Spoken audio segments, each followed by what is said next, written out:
Yo.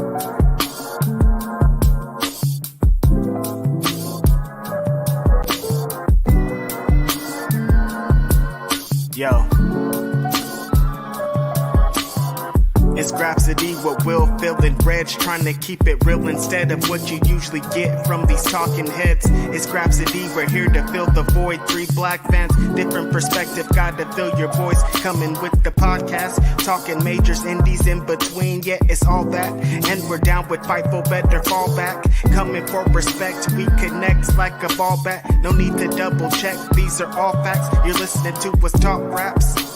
You're listening to us talk raps. Will, Phil, and Reg. Yeah, we're Grapsody, here to talk raps. Yeah, we're Grapsody, here to talk raps.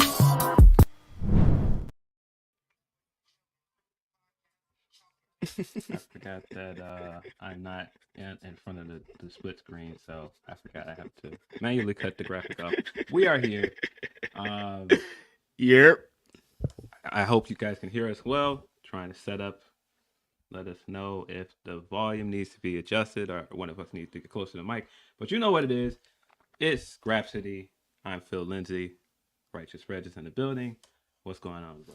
In the building, it's your boy, your favorite rapper, your favorite writer, your favorite podcaster, the most exhausted person of all time. I don't know any thoughts. I don't know what day it is. I don't know what time it is. I don't know where this is. But I'm happy everybody's here to show up for Grapsody. It's Saturday morning. So that's something. Grapsody usually comes on Saturday, so that makes a lot of sense. Feeling good, though, Phil Lindsey. Have had a very long week so far, but we're here in Philadelphia. I want to start this out by... I earlier thought about it. Yesterday, we did not talk about it. I was sitting in this hotel room yesterday. Philip Lindsey had went to the scrum thing at WWE. I'm sitting here watching TV. The whole building starts shaking. I'm like, what's happening right now? I was like, is this a vibrating bed? What's going on? And so like, I'm just sitting here, no awareness. I don't move. I don't do anything.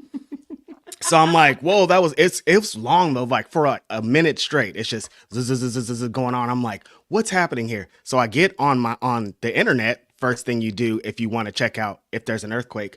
Everybody that's in Philly's like, was that an earthquake? Was that an earthquake? Was that an earthquake? So Phil, did you feel this earthquake? I did not, but everybody was talking about it in the junket, but I didn't feel it. Like supposedly it was worse in New York than it was here. But yeah, no, I did not. As someone who experiences earthquakes on the regular as a Bay Area person, it was much longer than what we usually get over here. Like sometimes, like for a while there, I was living in an upstairs apartment and I would feel like an earthquake once a month for like 2 years straight. It was crazy. And so, but they would go for like 10 to 15 seconds. This one was for a minute straight. And I was like, oh, I'm going to die. I just picked up my phone and a friend of mine that usually critiques my fits when pictures of me with other people pop up. Just sent me a message to say that's a great fit. I feel like I accomplished something because he didn't pick out something in my outfit. Like, nah, I don't know about some shoes, B. Like, so yeah, you know. That's hilarious. Sense of accomplishment in that. Yeah. Shout out to my guy Emilio. That's of course who I'm talking about. He just sent me a message. Wale Mania was a blast. Super, super crowded. If large crowds of people are not your thing, I could see you getting pretty annoyed with it. But it was cool to see a lot of people I don't get to see that often. It's cool to see some people for the first time. Really cool to see the big homie Graham for Public Enemy podcast. That's probably the best part, honestly.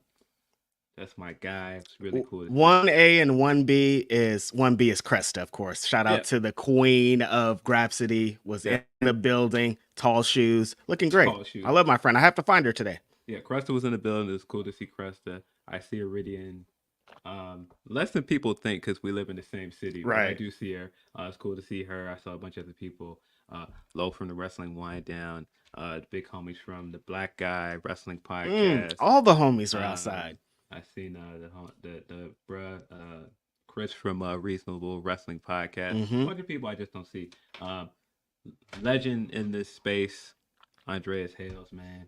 Every time I see him, it's all love. Yeah, it was a great time to be had. But like Phil said, if you have anxiety and you have panic attacks, you couldn't be inside there in those spaces. Like there was some points where I'm just like, oh, this is it. This is the last time I've ever existed. But when we got to eventually where we got to, I got to see some good people. The big homie was out there. Shout out to the big homie. Looking great, looking huge. But I got to officially tell the big homie, Big E, thank you for everything. Thank you for letting me interview you for PWI. And that cover that I did of Big E, that cover story is one of my proudest accomplishments. So to be able to be like, thank you so much was great. He's such an amazing dude.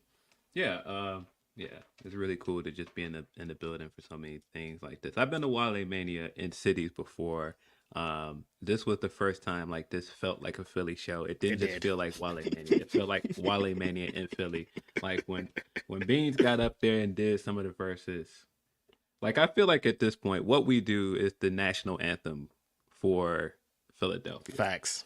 And so when I was not expecting Freeway to be up there, but when Frieza started the whole verse for what we do, and of course, I look at you different if you don't rap every word to that record. Definitely. It's just one of them ones that you just, nah, man.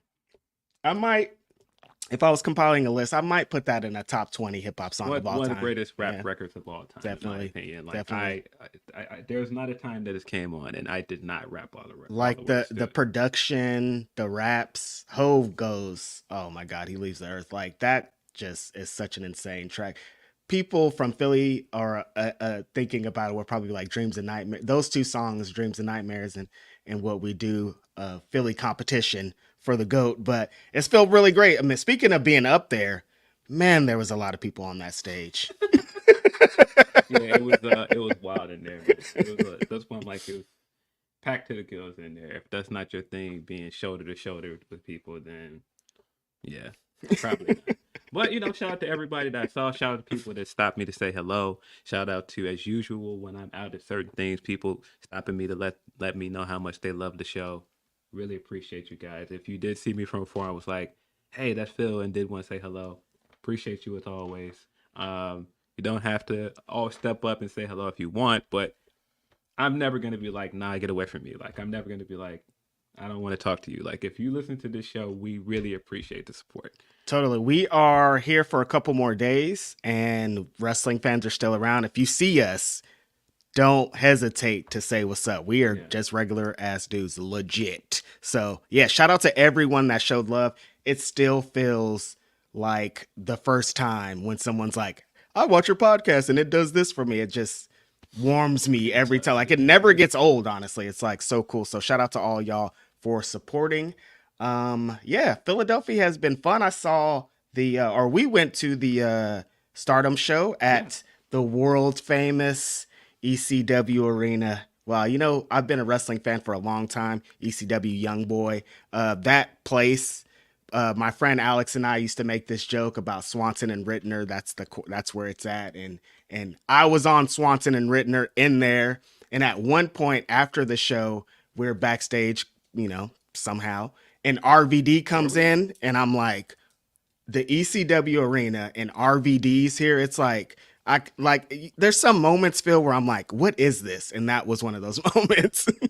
Yeah, seeing a Stardom show in person. This was my first Stardom show in person. Getting to see Tam Nakano. Oh, wow. I didn't know it was your first one. Well, yeah. Yeah, getting to see Tam Nakano, Mina Shirakawa, and so many wrestlers that I love in person in that building was really cool. There was a part of it that, like Red said, at one point we were backstage. And if you watch a lot of Stardom late at night, there's usually, especially if you watch it after the pay-per-views and they put everything on Stardom World, you're kind of used to the experience of watching it.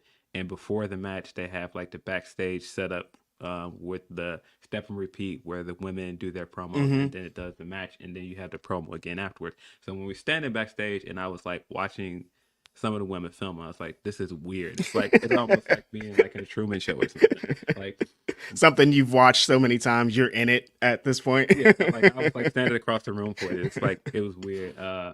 Yeah. Well, speaking of Truman Show, I was telling you about the Gerard Michaels reality show. Oh yeah. What a very interesting show. He has like this he has this bit in there where he tells Tyler that he has feelings for him. Tyler, the creator. I saw that clip. And Tyler sends him a message back that's just like, "Ha ha ha, you dumb bitch," and that was his response to it. And it leads. That's what led to the. I saw the clip of the post where he's like, "I confessed to you," and Tyler's like, "What do you want me to say to you?" Yeah, it was only one episode in, but very interesting. But Stardom was a good show, very concise. 5 matches, 5 strong matches. I think you got a good sample size of what Stardom is. Totally. You also got a tease for some Forbidden Door stuff because Toni Storm made a surprise appearance. It was really cool to see her. Really cool to see her show up outside of the AEW bubble and see how people respond to her. Right. This woman's a massive star. Don't ever let anybody tell you she's not over. In front of that crowd got very loud for her. Super duper over, dude. Like everybody was going ham when she came out, and she just came out and talked for like 3 minutes, and people were like, "This is the greatest thing I've ever seen." But like teasing that whole thing and Mariah thing, it's like, this is good. We're kicking off into high gear with this crossover stuff, and I'm loving it. Yeah. So the match we got a trios match where the original Club Venus teamed up to take on Stars, and it was kind of like kind of an OG version of Stars with Mayu and Tam, but Club Venus picked up the win, and Mina and Mariah are still having this like, hey, you left to be somewhere else, but we kind of still are on good terms. It's never like I kicked you out of the group, like, because if you're used to Japanese wrestling and like Bullet Club, a lot of wrestlers that come here, they kind of get booted out of their stable before they come here. And it was never like this. This was an amicable, hey man, I'm going over there to do this. But and so you set up this love triangle stuff with Mina and Toni. And I think it's really good so far. Of course, Toni came out, gave Mariah some flowers after a match, and that's going to lead to some stuff from Ring of Honor last night with Mina and their backstage segment, which I'm sure a lot of you near the wells are gonna do what you do with those clips and bookmark them. We see your bookmarks. Your bookmarks are public. I want you guys to know that. Do you have any interest in this? Do I have any interest in? We can like maybe pull this up on one of our phones on the side here. Doing a watch along? I mean, it's happening. I guess it could be just be in the background. I don't know.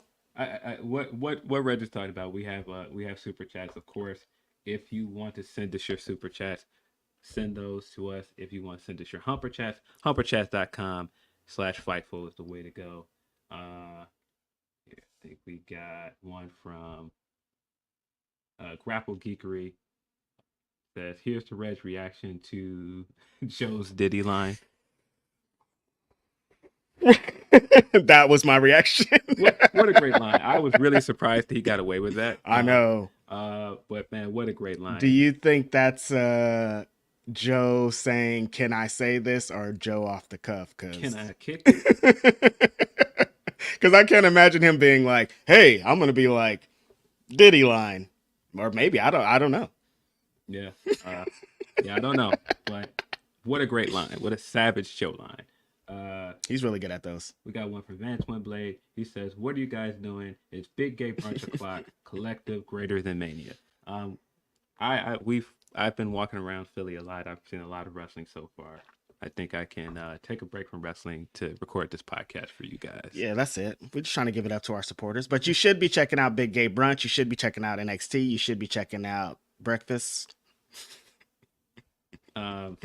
Yeah, got one from Chris. He says, "So what do you think of Toni's return to Stardom?" I thought it was great. She's, of course, one of the greatest Gaijin wrestlers to wrestle in Stardom. Former Cinderella tournament winner, former 5-star Grand Prix winner, former champion, former SWA champion. She's kind of done a lot of the stuff that people want to go over there and follow in her footsteps to do. So it's cool to see her in there, see her in this current iteration there, interacting with wrestlers that weren't there when she wrestled. I don't know what are the particular plans for Forbidden Door, but I'm just excited that they're not just going to include the women from Stardom, but they're already like doing the work to build it.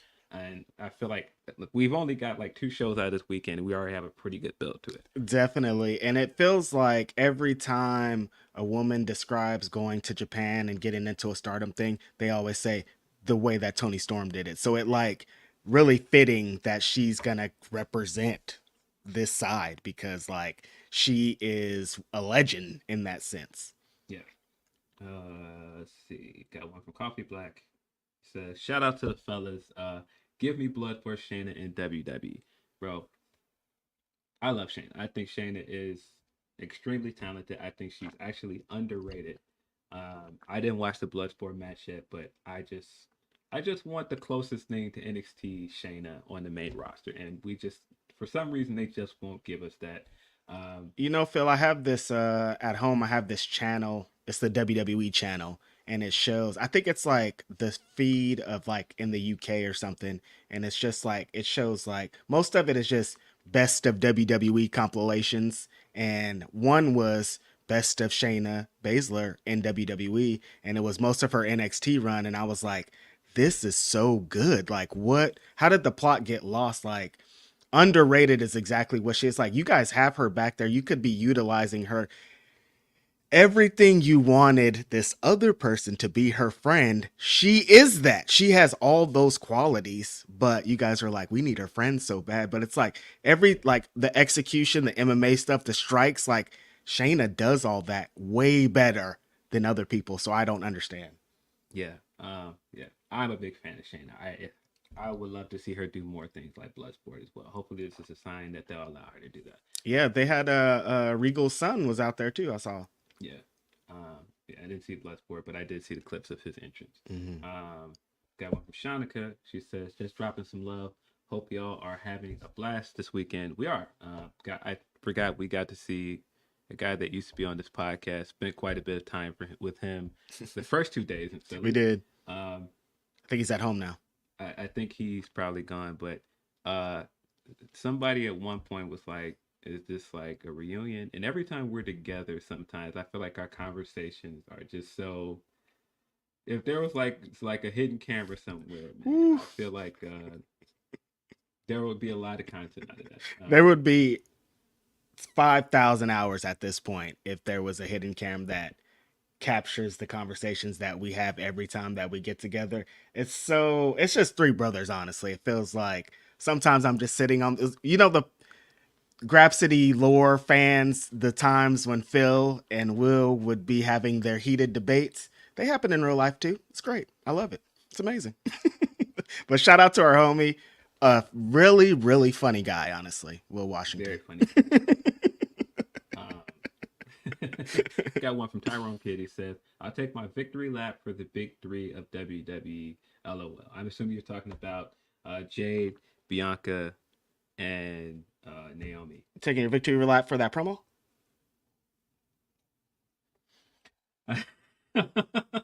Tony Khan's dealer. Yikes. He says, "Can you do a stand and deliver watch along right now while discussing topics?" This is what I was talking about Cold earlier. outside for WrestleMania. I wish Trick and Mello had. I wish Trick had Carmelo talent. Well, Really, yeah. Thinking about that, the show today, it's outside. no, it said Wells Fargo, isn't It it? has a dome. No, I'm talking about Mania. Oh yeah, Is it has a dome? yeah, it's outside. It's cold outside. Yeah, uh, It's cold out there. uh, yeah. Well, speaking of Carmelo, I actually got to speak to Carmelo for a little bit. I'm gonna drop that in a few before we go through some stuff for Stand and Deliver. At least just go over the card right quick. Totally. Probably can't give you a full watch along, but at least we'll get into some of the Stand and Deliver stuff. I just want to run Definitely. through a few more of these super chats and we'll get into that. Yeah. Got another one from Van Twin Blade. We talked on Discord about Shayna / Masha and how advertisers and stockholders would never allow the Fed to let her off the chain. It's sad, really. Yeah, I think her and Masha are really special talent, and I think it's cool that they got a chance to have that kind of match this weekend. I really want to get a chance to watch it. But yeah, they're two wrestlers that should be champions somewhere, man. Like especially in like a main company. I don't know if I've ever said this out loud, but Masha Slamovich might be my favorite women's wrestler, honestly. Like her matches, she's just so different than everyone else. Her matches are intense. If you're in a match with Masha, you better be ready to fucking fight. I don't understand why she's not Impact Knockout champion and hasn't been for the last however long she's been here. Her and Killer Kelly were a gazillion-dollar tag team. I don't understand how that didn't, like, them together. I was like, oh, throw all the money. They're the winners. Like, I didn't really get what happened at the tail end of that. But yeah, Masha's amazing. And I'm really happy that she got to be the one to go with Shayna, because she's been on the indies kind of giving up that energy, and it made a lot of sense to book her against her, honestly. Yeah. And we got, honestly, WWE versus TNA Wrestling at a GCW show. We did. That is funny. That sounded crazy when I just said it. It didn't happen at either of the companies. It happened at GCW. I didn't even believe myself when I said it, but it happened. It already happened. Yeah, GCW had some moments. They had a bunch of WWE wrestlers over there this weekend. They had Nick Khan was backstage. Nick Khan was backstage at a GCW show, y'all. Something's happening. Your homeboy was out there too. But your homeboy is like, he has friends there, so it makes sense. But seeing Nick Khan like with his suit back, like knowing what indie shows look like and backstage and what's going on, I'm sure they probably had different protocols this time. But knowing what usually goes on there and thinking like the biggest dog in wrestling essentially right now is back here is wild. Yeah. Yeah. Chicago Phils are out in Philadelphia. That's very true. Very, very true. One of them is causing trouble. We'll get into that. But we got one more from Tony Khan Dealer. He says 13K at NXT today. Trick versus Mella is cinema. I feel like that's a good segue. And I'm gonna drop in my interview with him. It's pretty short to the point. It's only about 3-4 minutes. Mm-hmm. But I'm gonna drop us out and drop that interview in for you guys. Big match coming up this weekend. Historic match. Two of the first black men to headline an NXT pay-per-view. How's it feeling? It's feeling great, man. It's feeling deserved. A lot of people keep asking me, were you surprised? Were you surprised? I wasn't surprised. I mean, who better? That's the question I'll ask people. Who better than Trick and I to do this for the first time, be the first ever for Stand and Deliver, and just in this, aspect of how big it is. I mean, him and I are just, killing it right now on all aspects, despite what we got going on. Shout out to Trick because he really rose his stock over this last year. Proud of him for that, but I got to humble him at the end of the day. Speaking of Trick, of course, you guys were longtime friends now, bitter rivals. That's kind of a long-standing trend with NXT. Friends turned rivalries, but we don't get a chance to see like two black male wrestlers get this kind of long-term storytelling. How does it feel to be like a part of that lineage and to have like such a big storyline coming up? Yeah, I mean, it feels great, but at the same time, it's like you can't deny us. And that's the one thing that I keep talking to a lot of people about. It's like, a lot of people are like, oh, how does it feel? How does it feel? It's like, hey, cream rises to the top no matter what you look like. And Trick and I just happen to be two of the best doing it right now. So, I mean, that's just the energy that we bring in. I mean, it's not a surprise to him or myself, but it is a huge honor, and I'm happy that we get to do this together. But at the same time, like I said, I got to do what I got to do, and I'm going to be the last man standing. I'm going to prove why I've been that man for 2 years, 2+ years, why I've been hot, why I've won all those championships, why I don't miss all of that. Man, coming into WrestleMania weekend, you've had 3 big matches on NXT Stand and Deliver, coming in as North American champion at one point, winning the NXT championship, now this time main eventing. How do you feel about that? How do you feel about the impact you've had on NXT as a brand? Yeah, I think if anything I've shown, I don't need a championship to be talked about like that. Like I've been big on saying like I don't need a championship. I'm what a championship needs. And the fact that this main event is going to be a main event with no title, no stipulation, just two former best friends going at it, and then who the best man, and a lot of people are calling it a passing of the torch. And I ain't passing shit. So if you want that torch, you got to take it from me. Strong words. How do you feel coming into Philadelphia? Of course, a lot of the crowd is not going to be on your side because you are seen as the guy that turned on his man.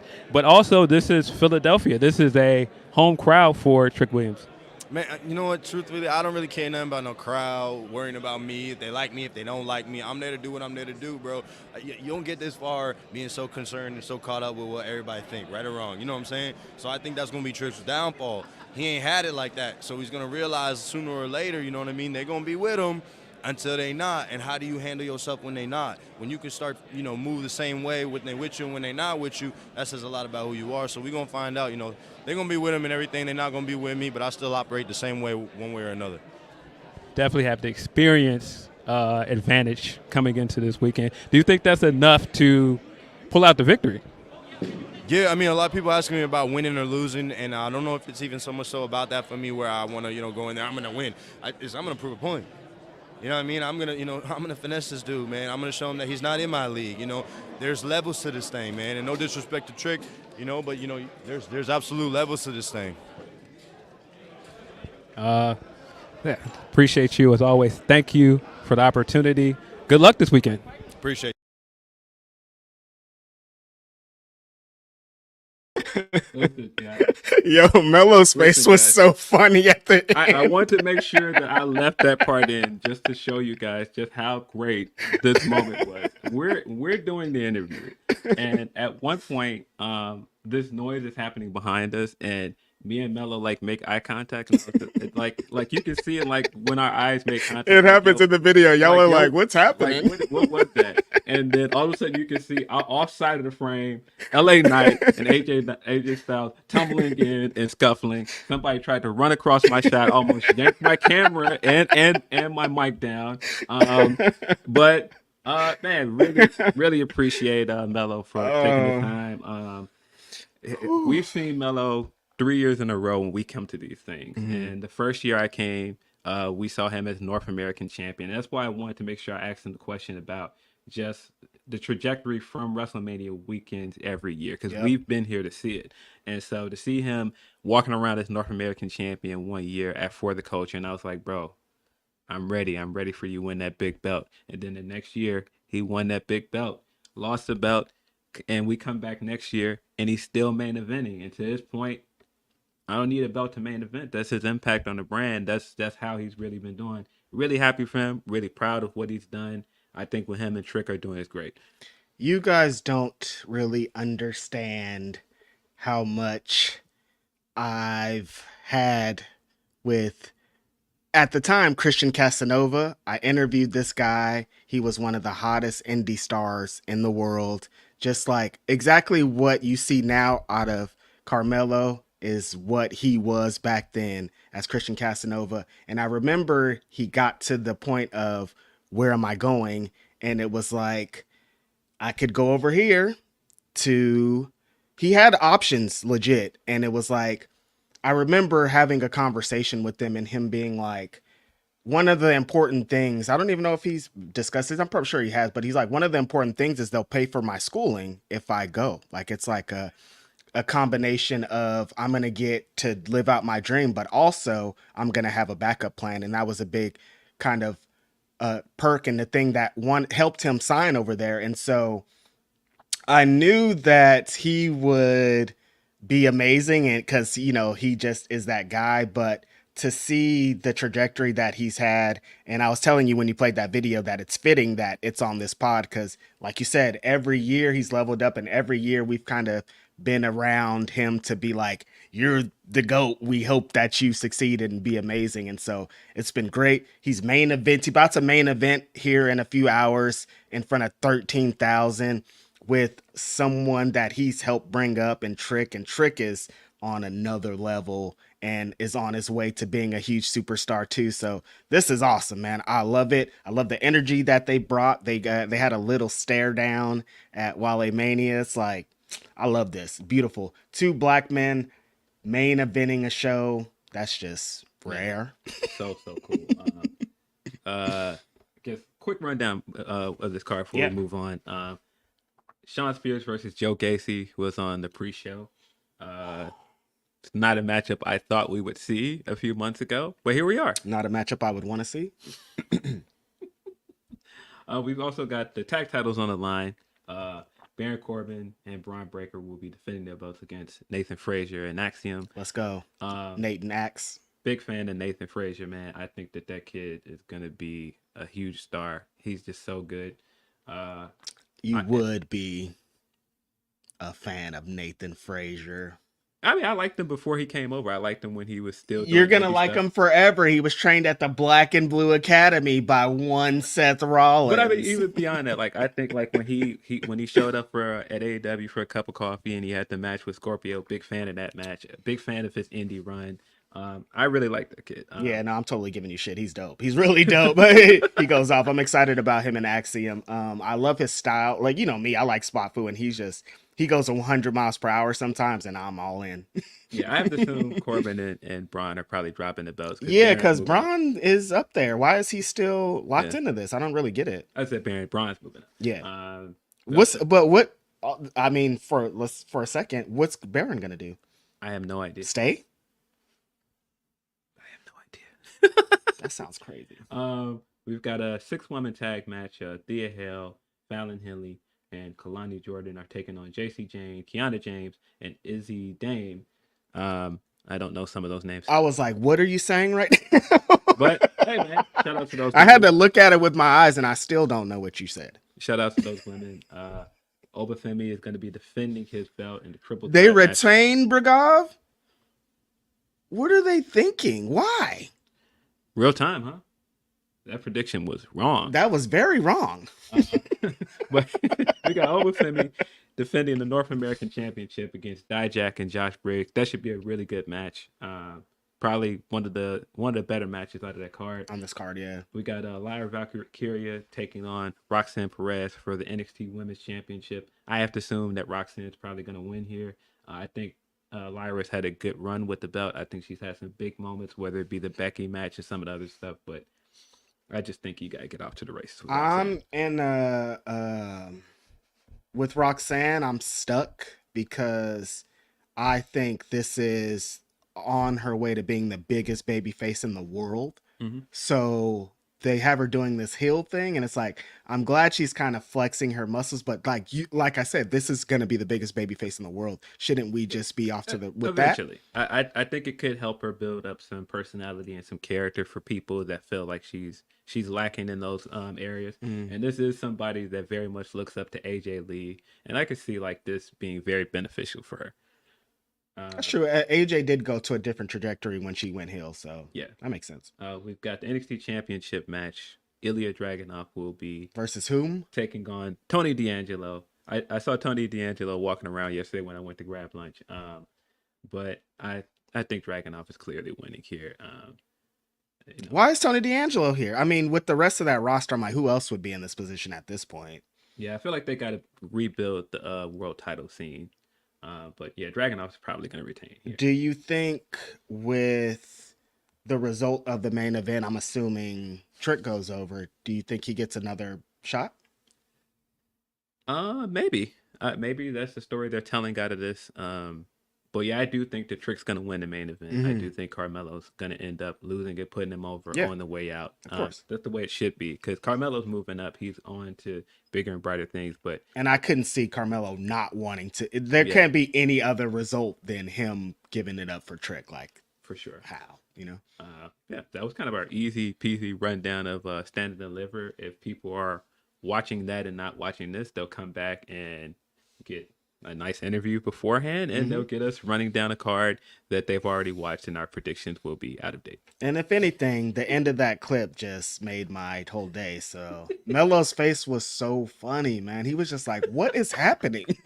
So I don't think that was planned, because if you also look back at the clip too, you can see Roxanne like trying to get out of the way, and there's so many things happening, and the whole time I'm just like, I don't know what's happening until I watch the clip, because it's all happening behind me, and I'm just like, all right.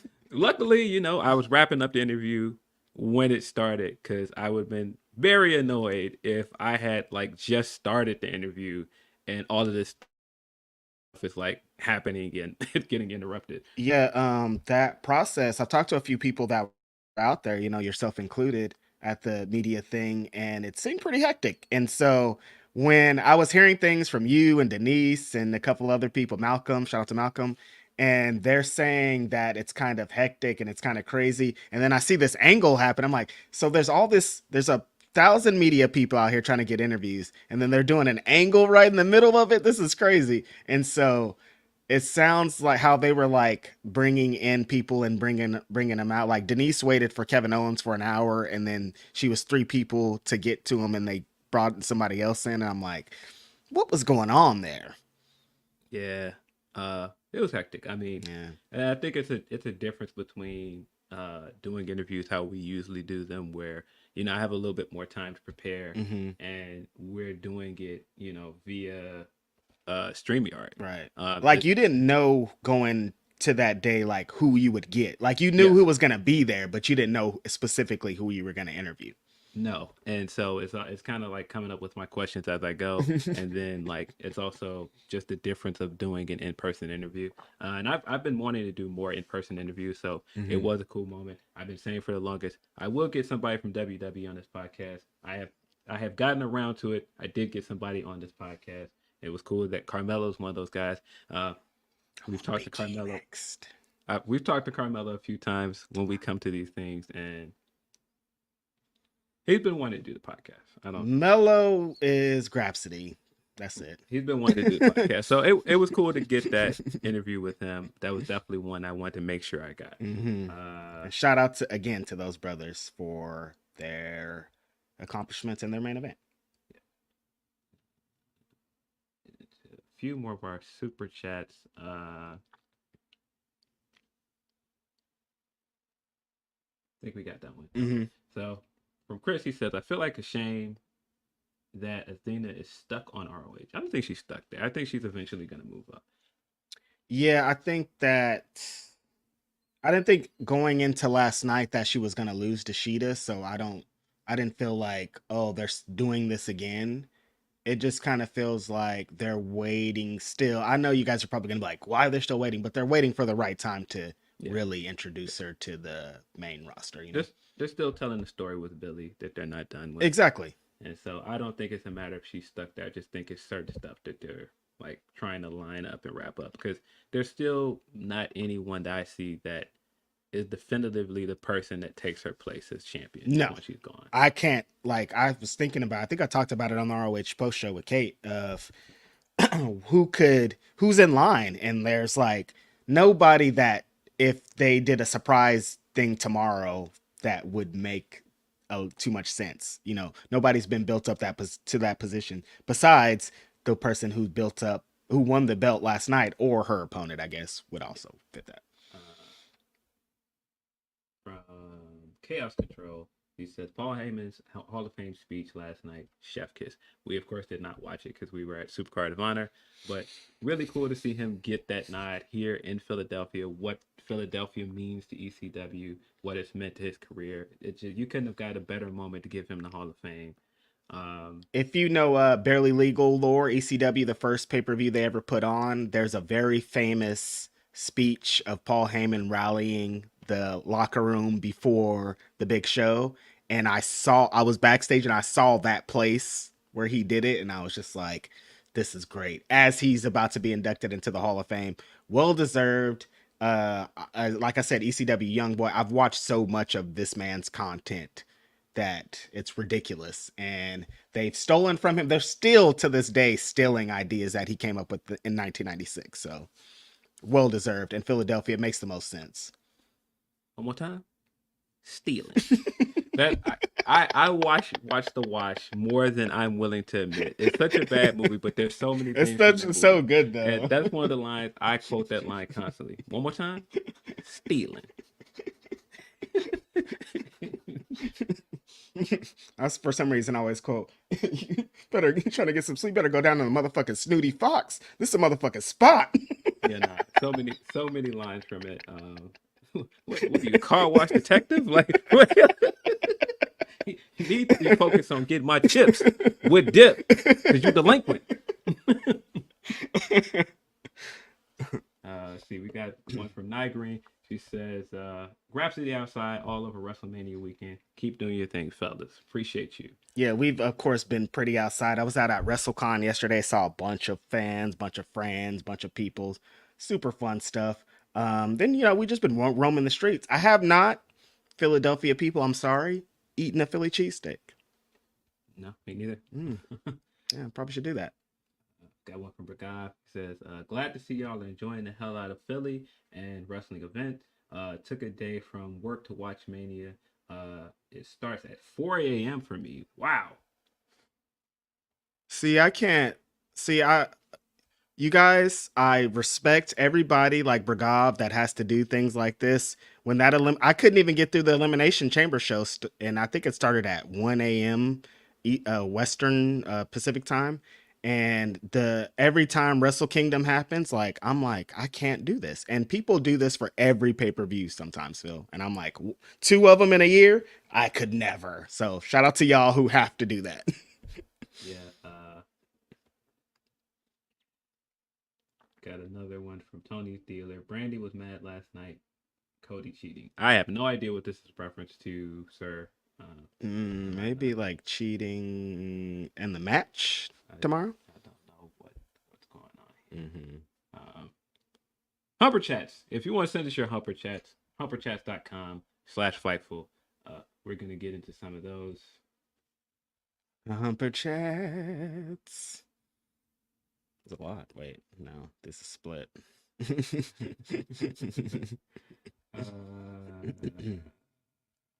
course, need to line them up correctly so that I know what is what. I've never seen this screen, so this is all new to me. I probably could be talking this whole time, and I'm just like, wow, look at this. Look at all those Humper Chats. But submit. Thanks for submitting. Thanks for everybody submitting super Humper Chats. You can get yours in if you want to say something to Phil and I. We got one from Tyrone Kid. It says, Reg and Phil, I hope you guys are enjoying WrestleMania weekend. First and foremost, with Cole's warning shots, earthquakes, twerking on Too Cold, Samantha Irvin being great, Gabe Kidd going golf, 2024 special. Also, shout out to Auntie Swole for being genuinely amazing. The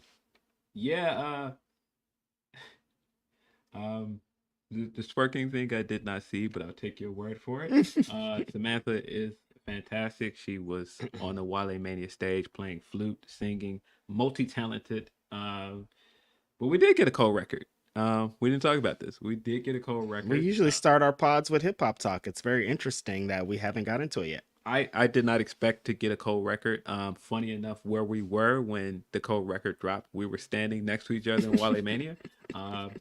Cole. And Phil shows me his phone, and I'm like, what are you showing me? And he's like, and then I'm like putting 2 and 2 together, and then I'm seeing like little clips or little tweets about Cole did it. I'm like, wait, what is this? And like, we're inside of Wale Mania, so we couldn't stop and listen to it because music is loud and we're with people and all this stuff.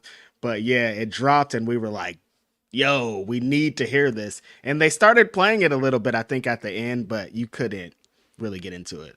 Yeah, he dropped, might delete this later. So it looks like a quick mixtape before the fall off comes out. I haven't listened to it in full. We both listened to 7 Minute Drill. Great record. I did not think he was going to respond. So everything in it, I was just like, because I didn't expect him to say anything, it was just like, oh, well, this is great. We're here now. Yep. This, of course, is his response to the Kendrick verse from Like That. Mm-hmm. And it's light. It's some light shots in there. It's definitely some stuff that is directed at Kendrick. There's some cap in there. There's some lies. There's little lies in there, but it's rap. It's a diss record, so I expect lies. Listen, pro wrestling has taught me the hottest promos of all time got a bunch of lies in them. That's how you give it up. That's how you give it. And J. Cole did that. Yeah, I'm exactly where you are, Phil. Like, I didn't expect it.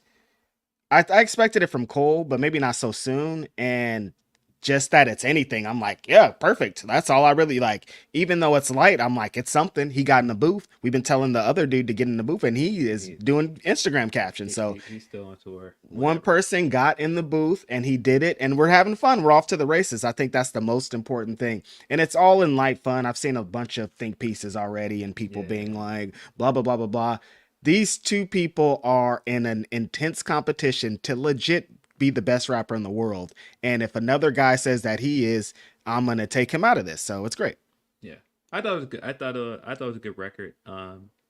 More than the actual bars directed at Kendrick, I just think it's a good record. Exactly. I really like it. The conductor beat, that beat change at the end is really Conductor, fire. We have a problem.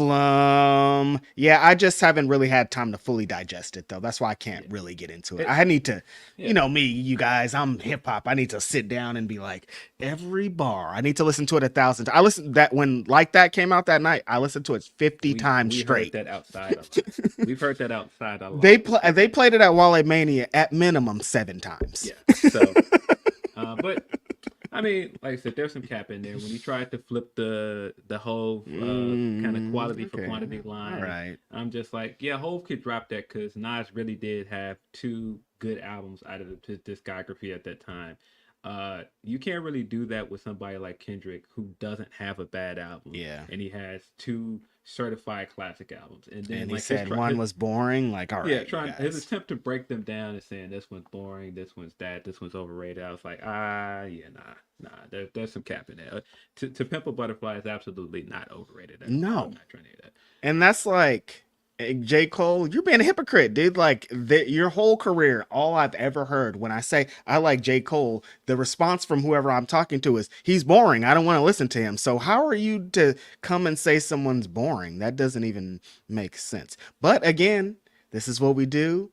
It's hip hop. Everything's on the line. Let's rap. Yeah. To Pimp a Butterfly is one of the greatest albums of all time, any genre. So, like, what are you talking about? But I did like it. And I think if the real takeaway here is that Kendrick has been away, and while he's away, Cole has been rapping. Cole is on this record rapping, bro. Yeah. All of the songs I've heard so far, he's rapping. For him to be in album mode, trying to bring out this album that he's worked on for a while, and just decide, I'm gonna just drop y'all this like mixtape on the top of that. That just shows not just the work ethic right now, just how much he's putting into this, how much care he puts into the craft. And so, man, even if I do think this is a light disc, I can't do nothing but salute that dude. That dude is making great music. Yep, exactly what you're saying. It's not like Ether, but that and a couple of the other songs that I heard, bars all over it. J. Cole is rapping at an elite level. He's doing exactly what he's been doing for the last year. And I'm excited about what's to come. This is all just exciting for me. Like, I'm good. Like, I don't even care what the other dude do because he ain't gonna do nothing but do Instagram caption raps. But yeah, now you've opened that box. Now that you've responded, and now you've left the door open for Kendrick to come back at Cole. Could turn into some crazy times. I do wonder when is Drake going to respond. He has to respond. I've said this more than once. He's going to respond. I don't see a way that he does not respond. It's he might not. The way that he does. But yeah, you have to. You got one more from Tyrone Kidd. He says, Grapsody, there is a question to this. With it being just April, and it feels like so much is happening in wrestling, can it be said that this year is the start of something big in wrestling as a whole? Also, thoughts on Heyman's speech as it was goated. Yeah, we didn't see the speech, so I don't have any take on it. Yeah, I think that within all of wrestling, the way that WWE can't not have a sellout or insane crowd at this point, no matter what's advertised, no matter what's going on, wrestling fans are just like, or WWE fans are like, we're going to the show and we're going to have a good time. Amazing. On the other side, AEW's been doing some amazing shows. We saw an amazing Ring of Honor show, amazing Revolution, and we got Okada, Mercedes, Ospreay. Like, there's so many things happening. Indie wrestling is very hot. There's some people on the come up. Like, wrestling, I think this is the before, and something's big's going to happen to really put the cap on this year. I'm excited about it.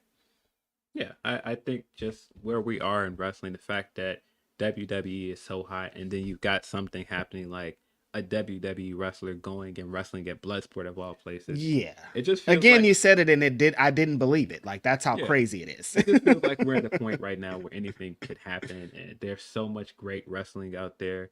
Like, there's really no excuse to constantly complain about the wrestling you don't like, because there's so much wrestling for you to enjoy. If there's something you don't like, there's probably like 5 or 6 other things that you're probably gonna really like. Yeah, when kind of sometimes people talk about how we clamor for the Attitude Era, we clamor for those Monday Night War stuff. Not specifically the content, but just the feelings. There would be Monday Night Raw would end in 1998, and I was craving for it to come on again. And I feel like we're starting to get that feeling again of like, it's exciting and we don't know what's going to happen. Like anybody could show up anywhere at any time and it feels good. Yeah. We've got some from Humper Chat. Staple Tony P. Let me line those up. Make sure I have all of them. Tony P. He says, Tony P says, first let me say, Drake is officially bitch, has Pusha PTSD or both, setting fire to a Travis Scott pinata. Yeah, I didn't get that. Doing everything else but getting in the booth. Cole has shown more heart than you, even if it wasn't the toughest of response. I mean, we kind of knew that coming out of the first person shooter record as well anyway, because I feel like Cole had the better verse on that record by far. This guy got back in and did another Cole record for the Scary Hours 3 stuff because of everybody was saying that, yeah.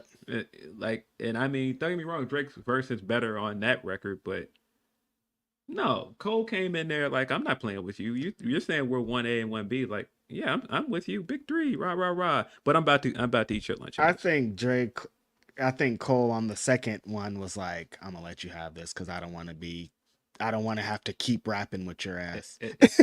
It felt like the second championship when Katie was there, right? And Katie was very much trying to let Steph win Finals MVP that year. He was trying to let him take some of the shots. It felt similar. He let Drake take some of the shots. He let Drake get some threes up. Tony P continues. But yeah, what about the what did Travis Scott do? I don't understand why he burned that big head of Travis Scott. Well, he's been doing that before this. He started doing this before that diss track. Sickle mode.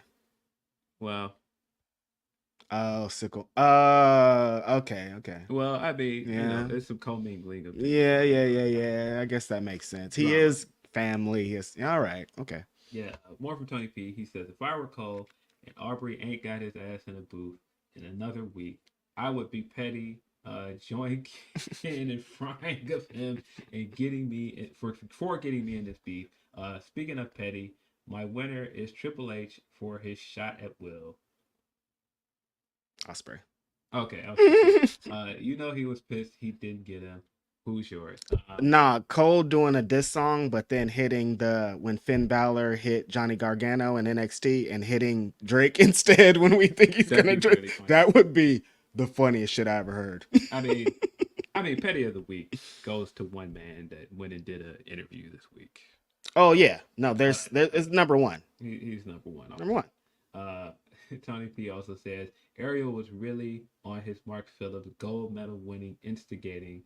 LOL. He finally got what he couldn't out of TK and trying to find others that could dunk on AEW, but didn't. In my opinion, it didn't make him look good or bad. He just gave his perspective. Yeah. You want to get into this interview? No. But yes. In case you were living under a rock, CM Punk did the MMA hour on Monday, which seems like it was like 2 weeks ago. Remember, before we started the pod, I was like, that was this week, Phil? And he was like, yeah. And I was like, no, it wasn't. It felt like it was 2 weeks ago. But this is Punk's first big interview since he got fired from AEW. So, people have been waiting for this one. This is kind of a big one for any outlet that got it. The fact that Ariel's got the one that got it, and we know how Ariel kind of gives it up in interviews. You knew this was going to be salacious. The first bit of the interview when they're doing all of the WWE talk and they're talking about how the deal came about, when did he know he was going to back? All that stuff was interesting. All that stuff was good stuff. Confirmed again that they did not make concrete plans and they didn't actually get in the room and talk until the week of Survivor Series. All those people that were saying that Sean was wrong, again, his reporting was correct. Gotcha. He also talked about going to Raw while he was still with AEW, kind of threw Bailey under the bus and was saying, I was just going over to visit some friends. And, he talked about the belief that from some people they was trying to create inroads, and that was kind of the building blocks to him going back. I still don't really believe that. I think that there was already interest there. I don't think he needed to necessarily go over there to start that. But I think in usual Punk fashion, he liked shaking the table. He knew going over there, it was going to get reported. It was going to be this big deal. And it ended up being a pretty big deal. Then the part that everybody's talking about, got into his former employer. And it was a lot. I think Ariel did what you'd expect him to do in some ways. He did ask the right questions. But there was some bit of it that I felt like he was fishing for responses. And I can't say that I'm mad at it. I just think that that's the game. And given his history with AEW, given his history with Tony Khan, not shocked. I think that Ariel he went into there, he was like, I don't care about WrestleMania. Like, I know I'm coming in here for something specific, and he got what he wanted. Yeah, and I mean he got some stuff for WrestleMania. He got some stuff with the WWE stuff. But yeah, I think it's, I wasn't surprised that CM Punk said that. No. And the funniest thing to me about this whole thing is he would do it. He'd throw that line out there. Hey, man, this question, he'd ask a question about something that we've all been wondering with the AEW stuff. Like, what's your side of the Jack stuff? What happened there? Mm-hmm. What did you think of this? What did you think of that? And Punk would sit there and go, this is totally going to get me in trouble. And then just completely start firing off. Just empty the clip. I'm like, oh, okay. Like, did you really not want to answer that question or no? Mm-hmm. And so, man, look, it was a fascinating watch to me. There was bits of it that I thought were very funny, probably unintentionally funny. But there were parts of it that I didn't agree with, and I felt like Punk shouldn't have done that. Yeah. There were parts of it that while we're watching these things as fans or observers, I'm sure that made it a very hard day for people that work in AEW, especially saying things like it's not a real company. Like, that was one of those lines where I feel like even if you have valid criticisms of AEW and your experience there, I wouldn't have phrased it that way. I just don't really like that part of it, trying to say they're not a real company, because a big part of why you have what you have in WWE is because of what you did over there, testing the water, and the good business you did there. Exactly. I don't really fuck with that part of it. I don't like that. I didn't really like that. I didn't really like some other things he said or did there, but I did think in some instances he had valid reasons to feel the way he did. And I can't really speak on whether his experience is wrong or right or anything else, or it's true. Of course, we all know when it comes to Punk, he's going to put some sauce on it and tell his side of the story his way. He's going to omit things. He's going to put it in a way that makes him look like the biggest hero in his story, or the guy that I don't know why people are mad at me. Like, and that is what it is. Punk is Punk at this point. Like, we know who he is. You know what you're getting into. Like I said, I enjoyed it as just an interview, but there are bits of it that I'm just like, you didn't have to do that. He could have, I'm like, you could tell your perspective, but like, to cast the shadow of this isn't a real company and the boss does this and all that extra stuff, personal stuff, like, you could have kept that, bro. Like, you can say how you feel about this, but like, essentially, like, throwing a match at the burning bridge and walking away, that's not fair to pro wrestling to do that. And because you're back at the big show, to be like, well, there's only one big show. I fucking hate that shit. Yeah, like I said, I just think it's certain things, like if you're just talking about your experience and something that agitated you by the end, I get it. But then to go as far and be like, oh, they're not a real company, and even kind of your reasoning behind it of going, this is a company that doesn't care about selling merch and ratings and selling out shows. They, if you don't care about those things, then what are we doing? Because I came here to make money, and that's loaded. I mean, I can see the crowd that's going to play with. They're just waiting for you to say something like that, but also, It's very flawed. Unnecessary. It's very unnecessary. Mhm. It's but again, there's a lot of half truths in there. There are a lot of things that I can see his point in, but I just wouldn't have said it the way he said it, or maybe some of the stuff you didn't really have to say. But again, it's CM Punk. Who's CM saying Punk. that? I mean, once I saw he was going to do the interview, we talked about it in certain circles this weekend. And I've always felt like sitting in that arena at the Collision where Tony announced he was fired, he was going to do this. I was like, he's going to get his get back. He's going to tell his side of the story. It's inevitable. I knew this was coming. I knew when he talked, it was going to do this. And I knew it was going to be like this. Yeah, it's just, can we be done with it? Yeah, that's kind of my thing. Is why I keep going. I'm just kind of over the drama over there. He's over there. He's somewhere else. It's over. He's somewhere else. You guys are moving on as a company. I'm just ready for everybody to move on. Now that he's told his story, that's it. Everybody move on. Everybody do what you're gonna do. We're done. It's just, I don't know, man. I just talk about the wrestling, bro. That's where I'm at. Like, I just get to the wrestling, bro. I want some wrestling, man. We could keep talking this, but if y'all ain't gonna fight for real or for fakes, then what's going on here? Yeah. But you know, it was, and I thought Ariel did a good job with most of the interviews during this run up to WrestleMania. I thought the Becky interview was really good. I thought the Rhea interview was interesting. I didn't watch all of the Cody stuff, the interview. I saw some of the sound bites, but he got into some stuff that I'd expect some other outlets to ask him, but everybody isn't gonna have the guts to ask the question that Ariel would. And everybody doesn't have the kind of way to get the information out of these guys that he does. And Cody he tried to do Cody the same way. And Cody was like, oh no, I had a great time over there. It's a different experience. That's not what this was. So, but yeah, I didn't watch the whole Cody thing too, but I saw a couple of quotes from it, and Cody's Cody. And that's probably what's going to lead us to what's happening this weekend. I feel like, where do you sit currently? Because we've had a bunch of debates throughout the week on if Cody Rhodes is really going to go over tomorrow. I don't know. I can't definitively say whether I believe. He said some things in the interview that I just kind of felt like, I just don't know what to make of his place in all of this. I know. That's what I'm saying. I just, like, every time I hear him talk, like the last couple of days, it's like, it's been such flip-floppy for him. Like, he's going over. Like, earlier this week, I was like, there's no way. But then I've talked to you and other people, and I'm like, I don't know, man. It's looking kind of crazy out here. So I honestly don't know. I don't know. Yeah. But again, they can't. Yeah, they can't. But yeah, but that also gets me to kind of put our bow on the MMA hour stuff.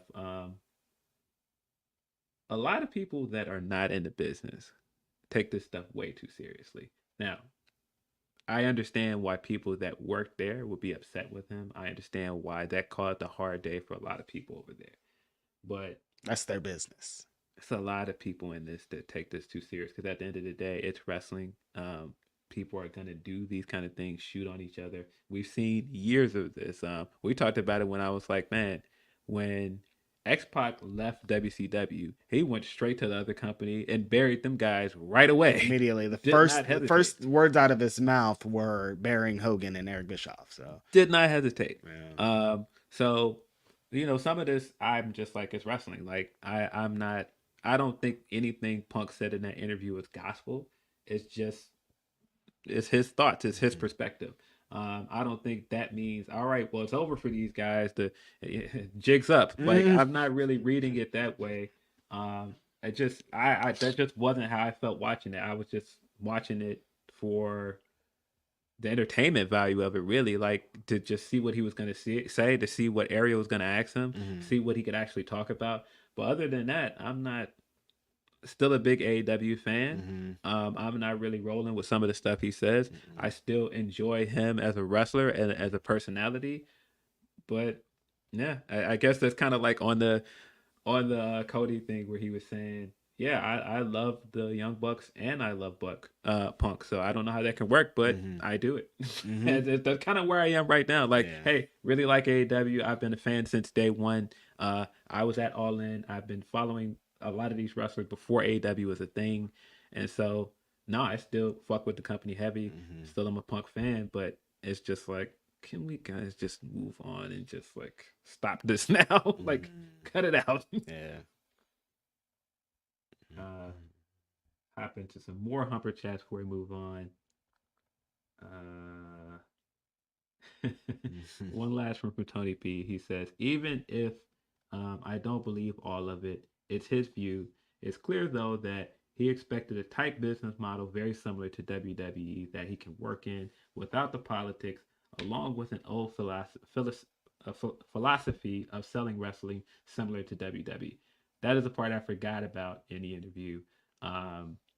It's very interesting to see the guy that butted heads with WWE as this indie darling guy coming in with a lot of these traditionalists, and now Punk in this era is a traditionalist. He's the old head that's like, that's not how you do things. That's not how you get. That's not how this works.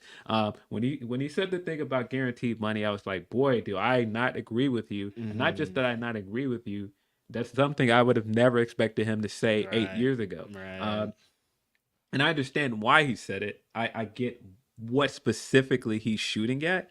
But the soundbite in itself, just isolated, doesn't sound good. No, it sounds crazy. It sounds crazy. Guaranteed money has ruined wrestling because it should rely on, your drawing power and your money, the money you bring in. Yeah. I get the subtext behind it, but nah. When wrestlers need to be paid, wrestlers need more. It's so funny thinking about him coming in 2008. I remember he went to ECW and like he almost didn't make it. They were like, this guy's an indie, blah blah blah. He's this, he's skinny fat, he's a bob, he's all. They were saying all these things about him, and he turned into that guy. It's so crazy. He's skinny fat. He's skinny fat. Oh, hold on, we got a whole bunch of more Humper chats. Let me let those low, but yeah, just he's skinny fat. Yeah, just watching him become the old head in the room and watching the industry pass him by in some ways has just been very fascinating to watch. It has. It's crazy, but I don't know if I would say that the industry is completely passing by and he doesn't have anything to offer. I just think that he very much still has a very old school mindset in some ways, and it's just surprising given how much of an outlier he was at one point. Right. Yeah, it's interesting where he's landed. Yeah.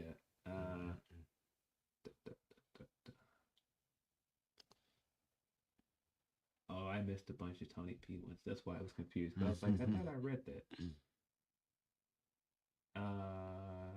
Yeah, he's got like 4 in a row that I missed here.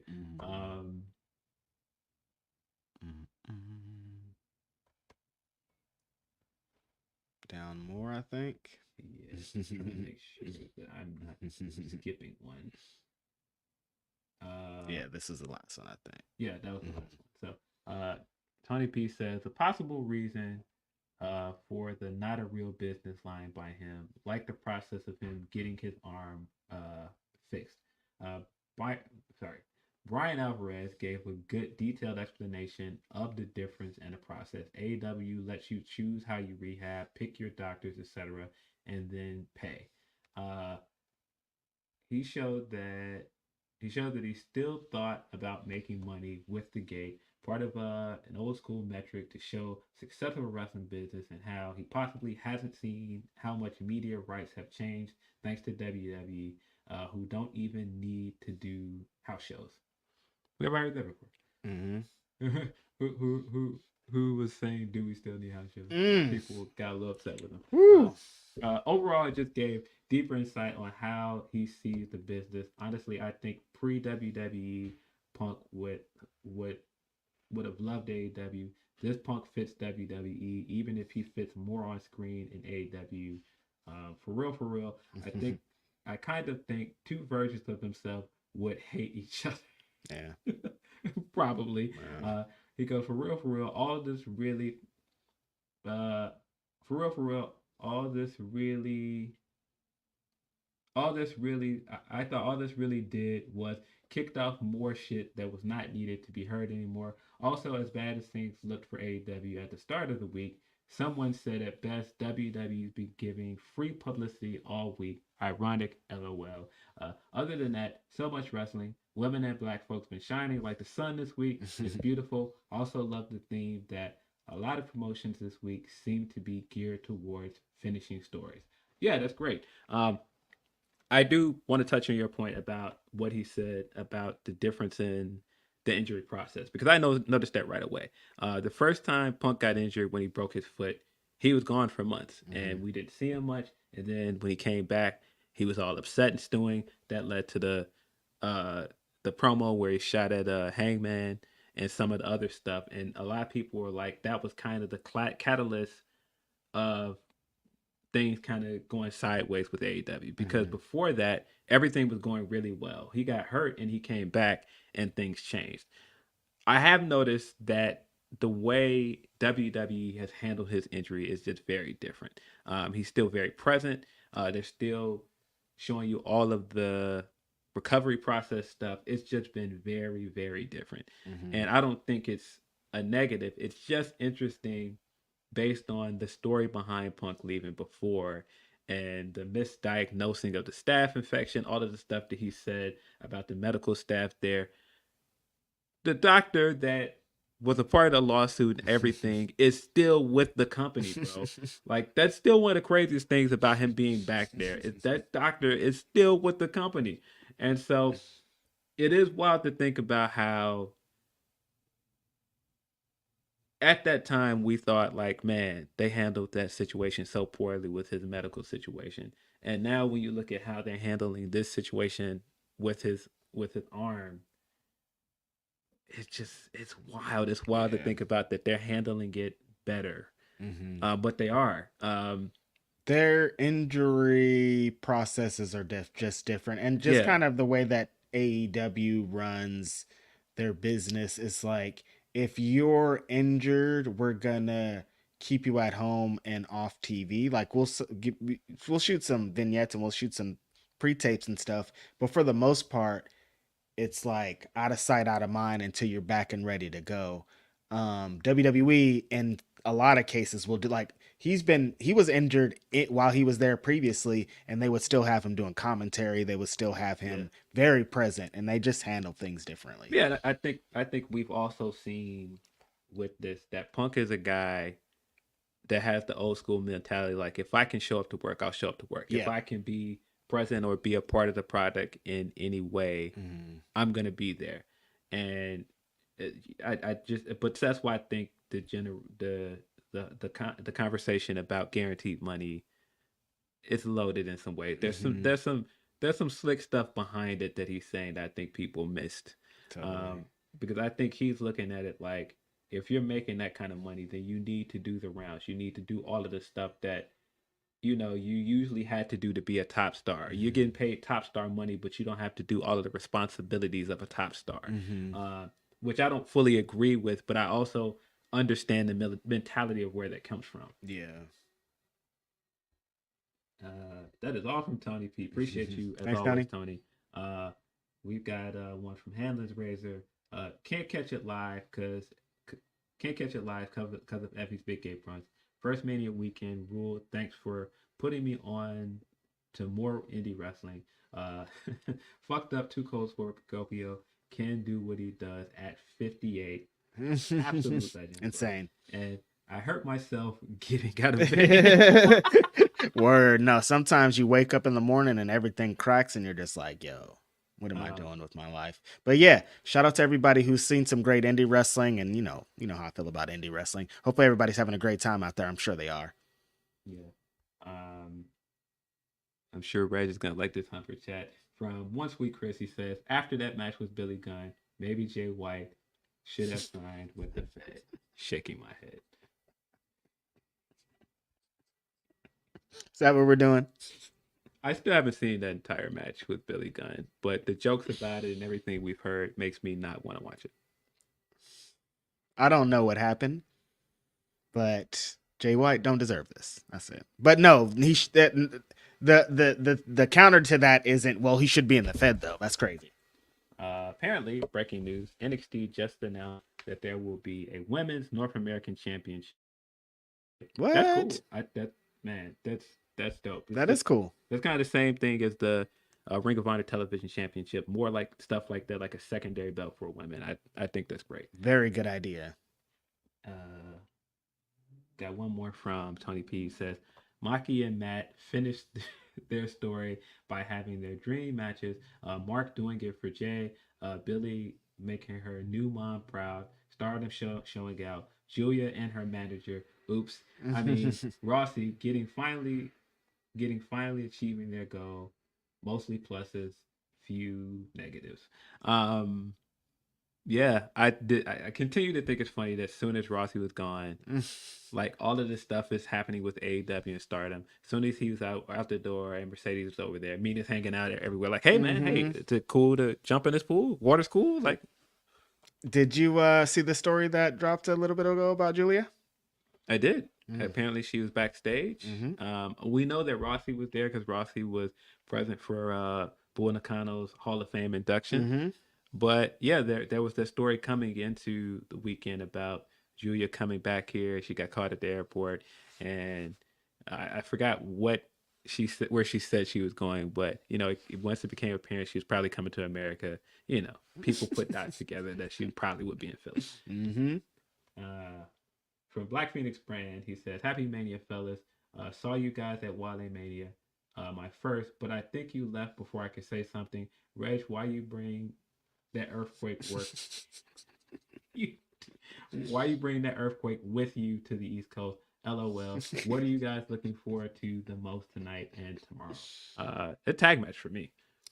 Yeah, it felt like it did feel like, because when everybody was talking about the earthquake, they're like, we haven't had an earthquake here in like 15 years or something. Like, it was a big shock to a lot of people, and I did feel like maybe it's my fault. It was accident. That's hilarious. I honestly, if Cody finishes the story, I know it's cliche at this point in a while, but like, what's gonna happen? Yeah, for tonight, it's the main event, the big tag match. For tomorrow, what day is Becky and Rhea? I believe that's tonight. Okay, I'm looking forward to that. I think Iyo and Bailey is night 2. Okay. Yeah, I'm looking forward to, and the ladder match, because those are always super fun. I'm of course looking forward to the trios match with the women as well. See, from J Rev, he says, "Graps, since you guys were at Ring of Honor last night, what was the atmosphere like? What was your match of the night? Enjoy Mania, guys." Yeah, let's get into some Supercard of Honor. I thought it was a mostly good show. Very, very long show. And it could be that it's just been a long weekend so far. Have not got a whole bunch of sleep, so I've been running. And so, man, it was some matches that I felt like ran a bit longer than they really needed to. I think you can cut like 5 or so minutes off some of the matches and it would have been a bit better. I think it's the least I've enjoyed in Tony Khan Ring of Honor show so far. And it's hard to say that's a negative because I think most of the Ring of Honor shows under his umbrella have been bangers. I think for me, this is probably the weakest, but that doesn't mean it was a bad show. I just think it just was a bit long at parts. And that was really my main criticism of it. But I think once the show got going, the crowd was into it. Like during the kickoff show, I was sitting there like, oh boy, it's kind of quiet in here. Particularly when we got Mariah versus Momo. That's when I felt like the crowd really picked up because the crowd was really into Mariah. Crowd was really into Momo. I think my biggest takeaway, not just from that show, but this weekend, is that people need to watch more Stardom. Because Stardom is really, really good. Yeah, I think that they've shown in every position.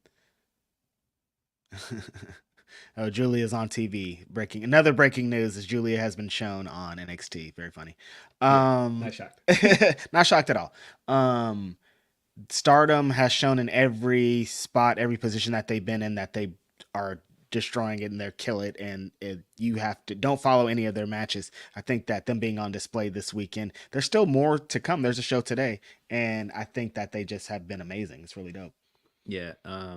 Yeah, I thought the atmosphere in there was good. I think it was a good crowd. Yeah. I like the venue that they chose. Yeah, it was just parts of it where I was just like, I can't rap. I think if you aren't fully invested in the weekly product, they finished a lot of like weekly product stuff. Like people probably were like the Dalton and Johnny TV stuff went too long, and it's like if you are into the TV stuff, it all like makes sense. But if you're not ROH young boy, I understand why a lot of stuff could be too long. Yeah, yeah. I really like the most of the kickoff show. It was just there for me. Really, the real highlight of the pre-show for me was Mariah versus Momo. Totally. Really enjoyed that. Really enjoyed what they're doing with Mariah so far. I think it was cool for her to have her debut on Ring of Honor in this way, and then play back to the story later on in the show with the Stardom match. Man, the first match of the night was a banger, bro. Well done to Big Shotty, bro. That guy went out there and wrestled the match of his life. He did. Incredible. Great near falls. I mean, Fletcher has continued to prove in the AEW run as a singles wrestler that that guy is just really good. He's really good at the big spots. He's really good at like a lot of the showmanship around the ring and the like the big indie style matches. This was a really, really good match. Probably one of my favorite matches of the weekend. Yeah, Kyle Fletcher is insane. Like that, the way that they were working. Shout out to Lee Johnson, who I've talked about it a bunch on the Ring of Honor post show. Improves tremendously every single time we seen him. But this is Lee Johnson at the max right here against Kyle Fletcher. Gave it his all. Like you said, had the match of his life. But Kyle Fletcher's just on one of those runs where he is going 100 miles per hour. He's young. He's hungry. He wants to be the best wrestler in the company. He wants to be the best wrestler in the world. And every match he works like, this is going to be better than Ospreay's match. I feel like every match he's like, watch this. Well, I'm going to show you how to fucking do it. And it's been so good. So good. Yeah, really enjoyed that. Definitely one of my favorite matches of the weekend. We got the Stardom 6-women tag match up next. Very, very fun match. Very cool to see Tam Nakano 2 days in a row. Did not expect that. Got lucky enough to see her wrestle twice. She's pretty over. She's great. Got to see Saya Kamatani in person. Saya's incredible. I was sitting there the whole time. Are we getting a Phoenix Splash? Phoenix get a Phoenix Splash. We did not get one, but she was incredible. I just think that the three teams they picked made the most sense because of Tam's history with Mina, and then you've got the Mina stuff with Mariah as well. But yeah, I think everybody in the match really got their chance to showcase. But this was really a way to get Mina a win here. I think, and of course, you know, it ties back to up to this point, Mina's biggest win of her career, beating Saya Kamatani for the championship. Still hate the way they booked that reign. Still hate that they had to make Tam dual champion to kind of cut off the momentum that they did with Mina. But I thought this was a good tie back to that. Afterwards, we got the Mariah stuff with her that I thought was really good. Mariah came out and popped some champagne with her. They had a big hug. That, of course, led to the post-show segment with them where Mariah's smooching with a lot of people out here, man. We're officially in love triangle mode. I love Mariah's facial expressions with everything. Her facial expressions of like the shock on her face afterwards. It's really, really funny, man. I thought that one of the participants in this Stardom 6-woman, Azumi, Athena, said her name at the post-show scrum. So yeah. Love Azumi. Really cool to see her in person as well. Yeah, she's dope. Like some of these women are incredible on tape, of course, because they're in Japan and we can't see them live all the time. And then seeing them live, you're like, oh shit, it's like even better, 10 times better. Yeah, I thought they did a lot with this match to showcase those women, but also I think the biggest thing about this and the Stardom show is the work they've put in to build up to Tony versus Mina. I have to assume that that's where this is going. That's gonna hit pretty hard, I think. Yeah. We got the Undisputed Kingdom taking on the Infantry. Really cool to see the Infantry continue to get spots, continue to get big matches. I thought that this was a good spot for them. I didn't really expect them to win. I definitely didn't expect Wardlow to be the reason that they lost. Remember at one point at Wale Mania, Phil and I ran into the infantry. Shout out to Carly and the Captain Sean Dean. And yeah, I said, yo, y'all better win this. Carly is so funny, man.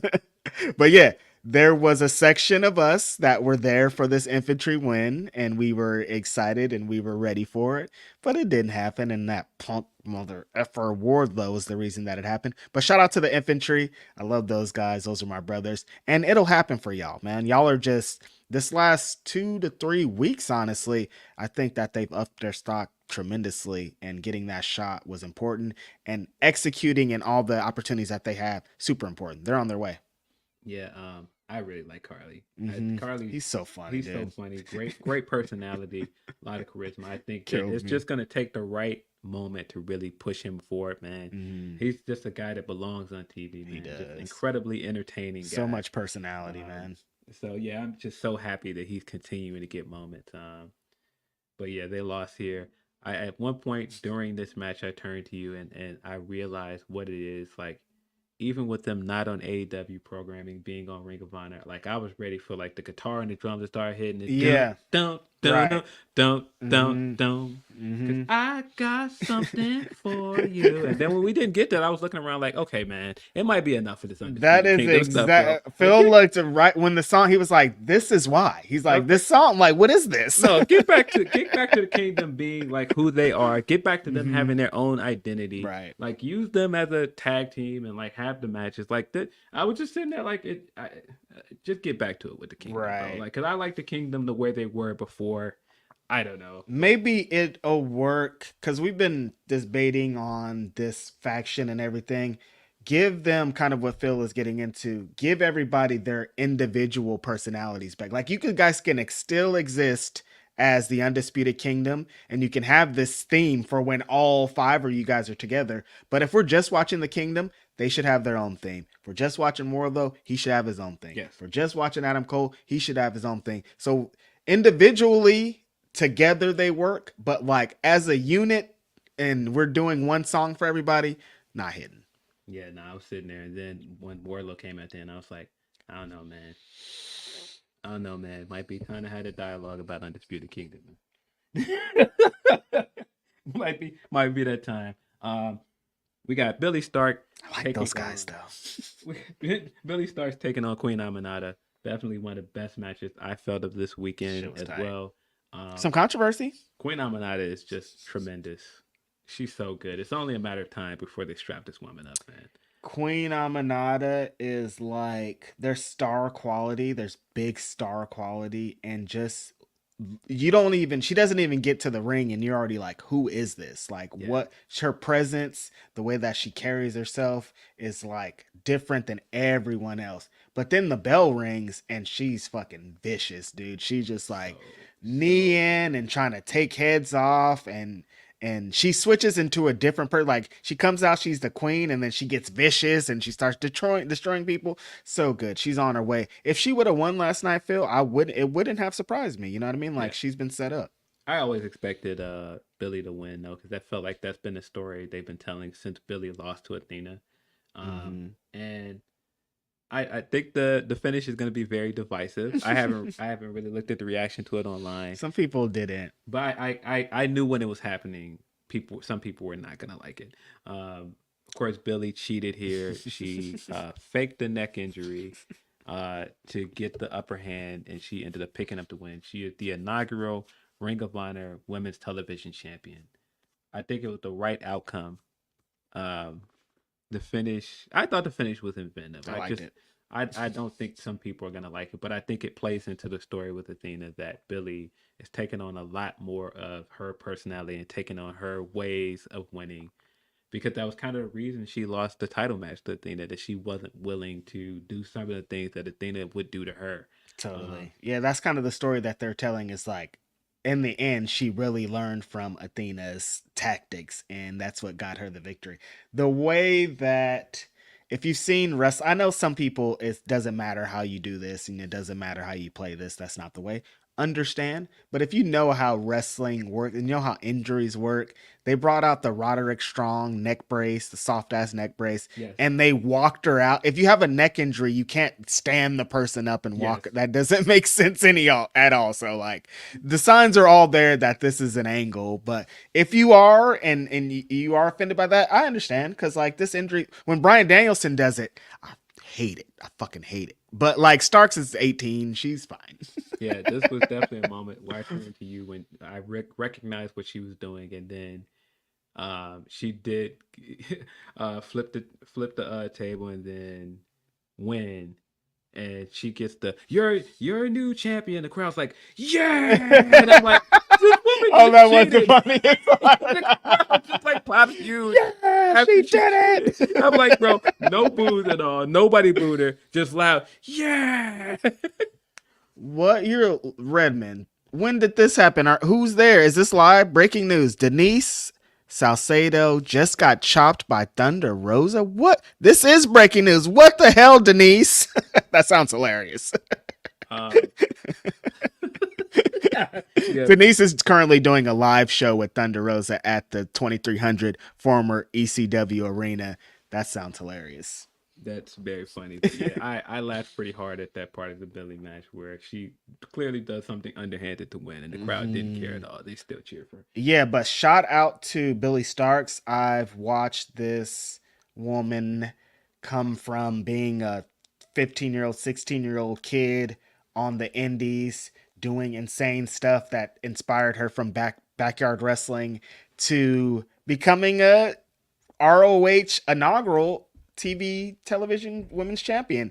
And she's fought so hard for it. Amazing tournament. She's really, in kayfabe and in real life, learned so much from Athena. You can see it like all over. And it's just amazing that she's gotten to have this at such a young age. She's not even close to entering her prime.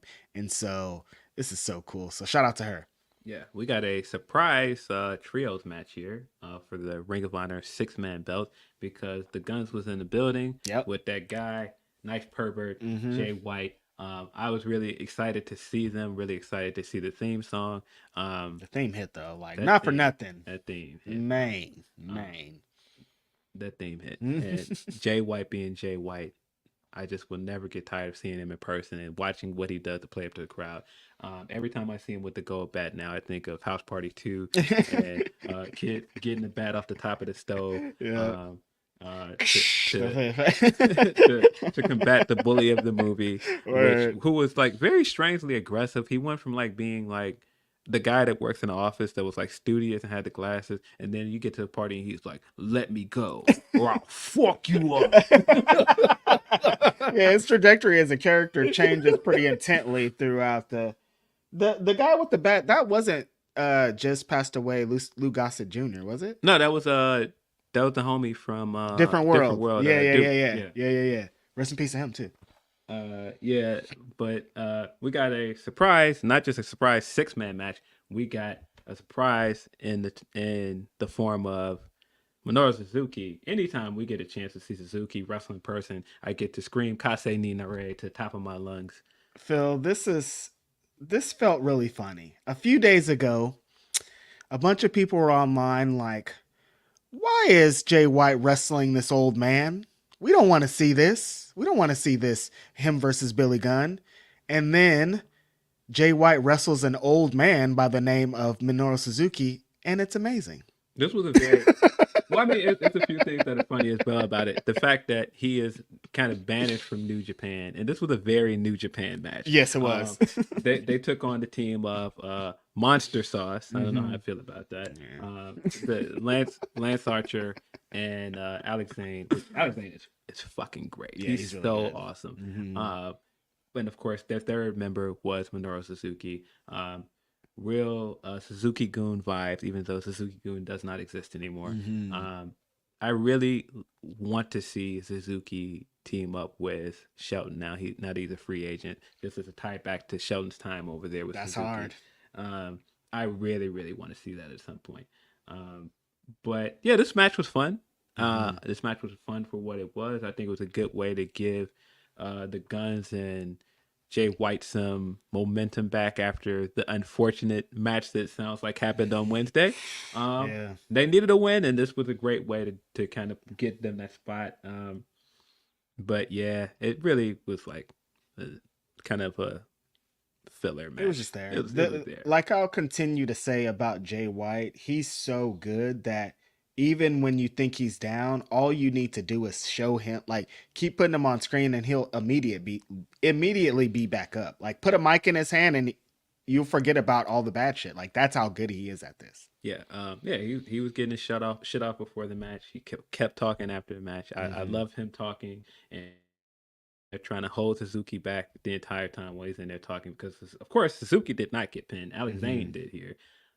But I also laughed that if you need somebody to kind of have like a filler, entertaining match, they for some reason always go with Lance Archer. They do. And as soon as he comes out and they're doing it, everybody dies. I'm like, I don't know, man. No, I don't think anybody There's is. a lot of people that's living, bro. I think everybody that in this match is gonna live. It's gonna be all right. But this also just shows like where Bullet Club Gold is as a trio and where the Acclaimed is as a trio, because last year them coming out at this same show would have got a massive pop, and I would have been excited to see them. I kind of groaned when they came out. I was just like, they did get a big pop though. They still got a reaction. Phil and I then zero reaction. They got a reaction, but I groaned. I think at this point I want them to get. I think I groaned. Yeah, they got a reaction, but at this point I'm ready for them to get Bullet Club Gold away from them. Same here. And I was hoping that honestly that Bullet Club Gold were gonna drop those belts and get Jay White to the shit. Like I understand, like this is helping. Feels like it's helping more people than Jay White. Like this group is like helping the Guns. Like get to the this is Jay White, you guys, and it's like he's helping get everybody over, but we need to be getting him over more. Yeah, you know.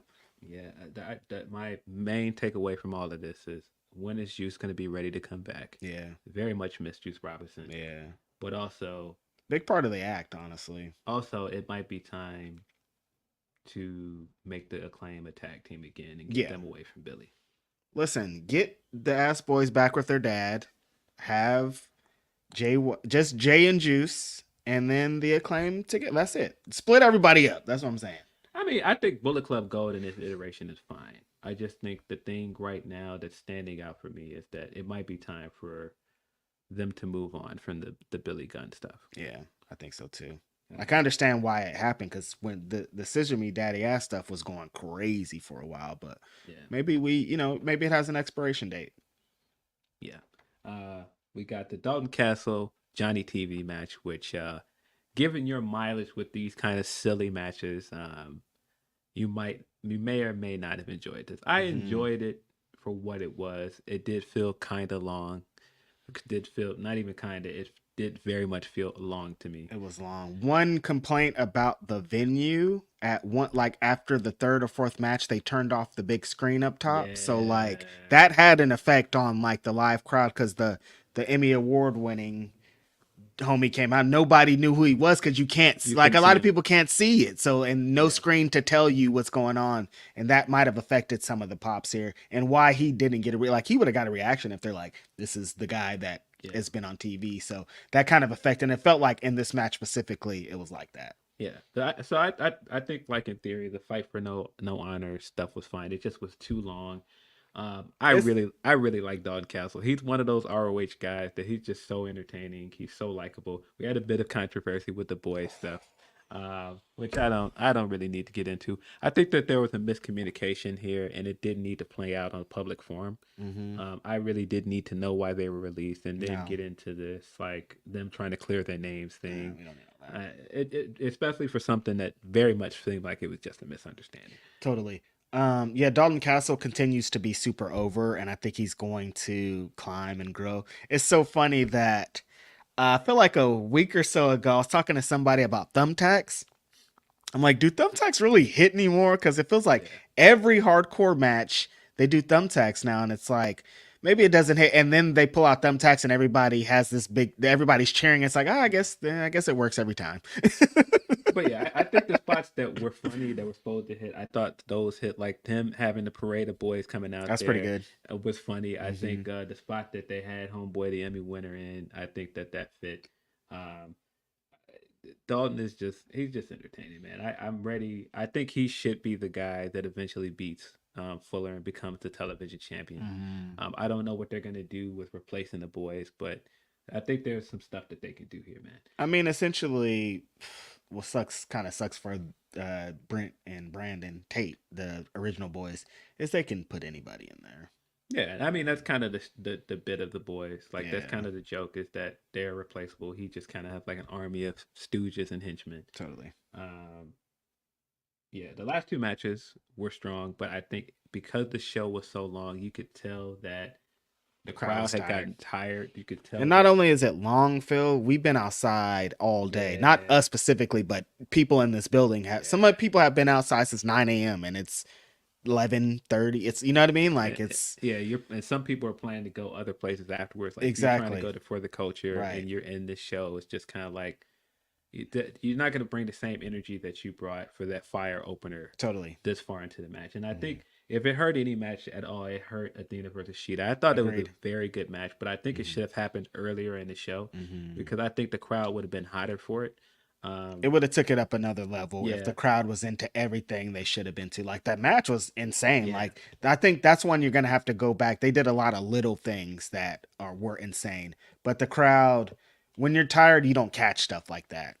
Yeah, but I did think it was a very good match from really very good wrestlers. Yeah. I continue to think that Athena's on a legendary run. I think this is the best stuff she's done in her entire career. Yeah. I love when they got to the end with the big spots and the O faces and Sheeta shows that fighting spirit. When Sheeta gets into fighting spirit mode, like there's not a lot better. The closing stretch of the match was very, very good. Yeah. I think it took a minute to get going in some spots, but I think that final stretch was very good. Which I'm not surprised. These two, that was the match that I was the most looking forward to this weekend for Ring of Honor. Yep. And I did enjoy it, but man, I was just very tired by then. It's just the other stuff I had going on that day. But I did enjoy it. And I definitely want to rewatch it because I do think that I probably enjoy it more the second time around.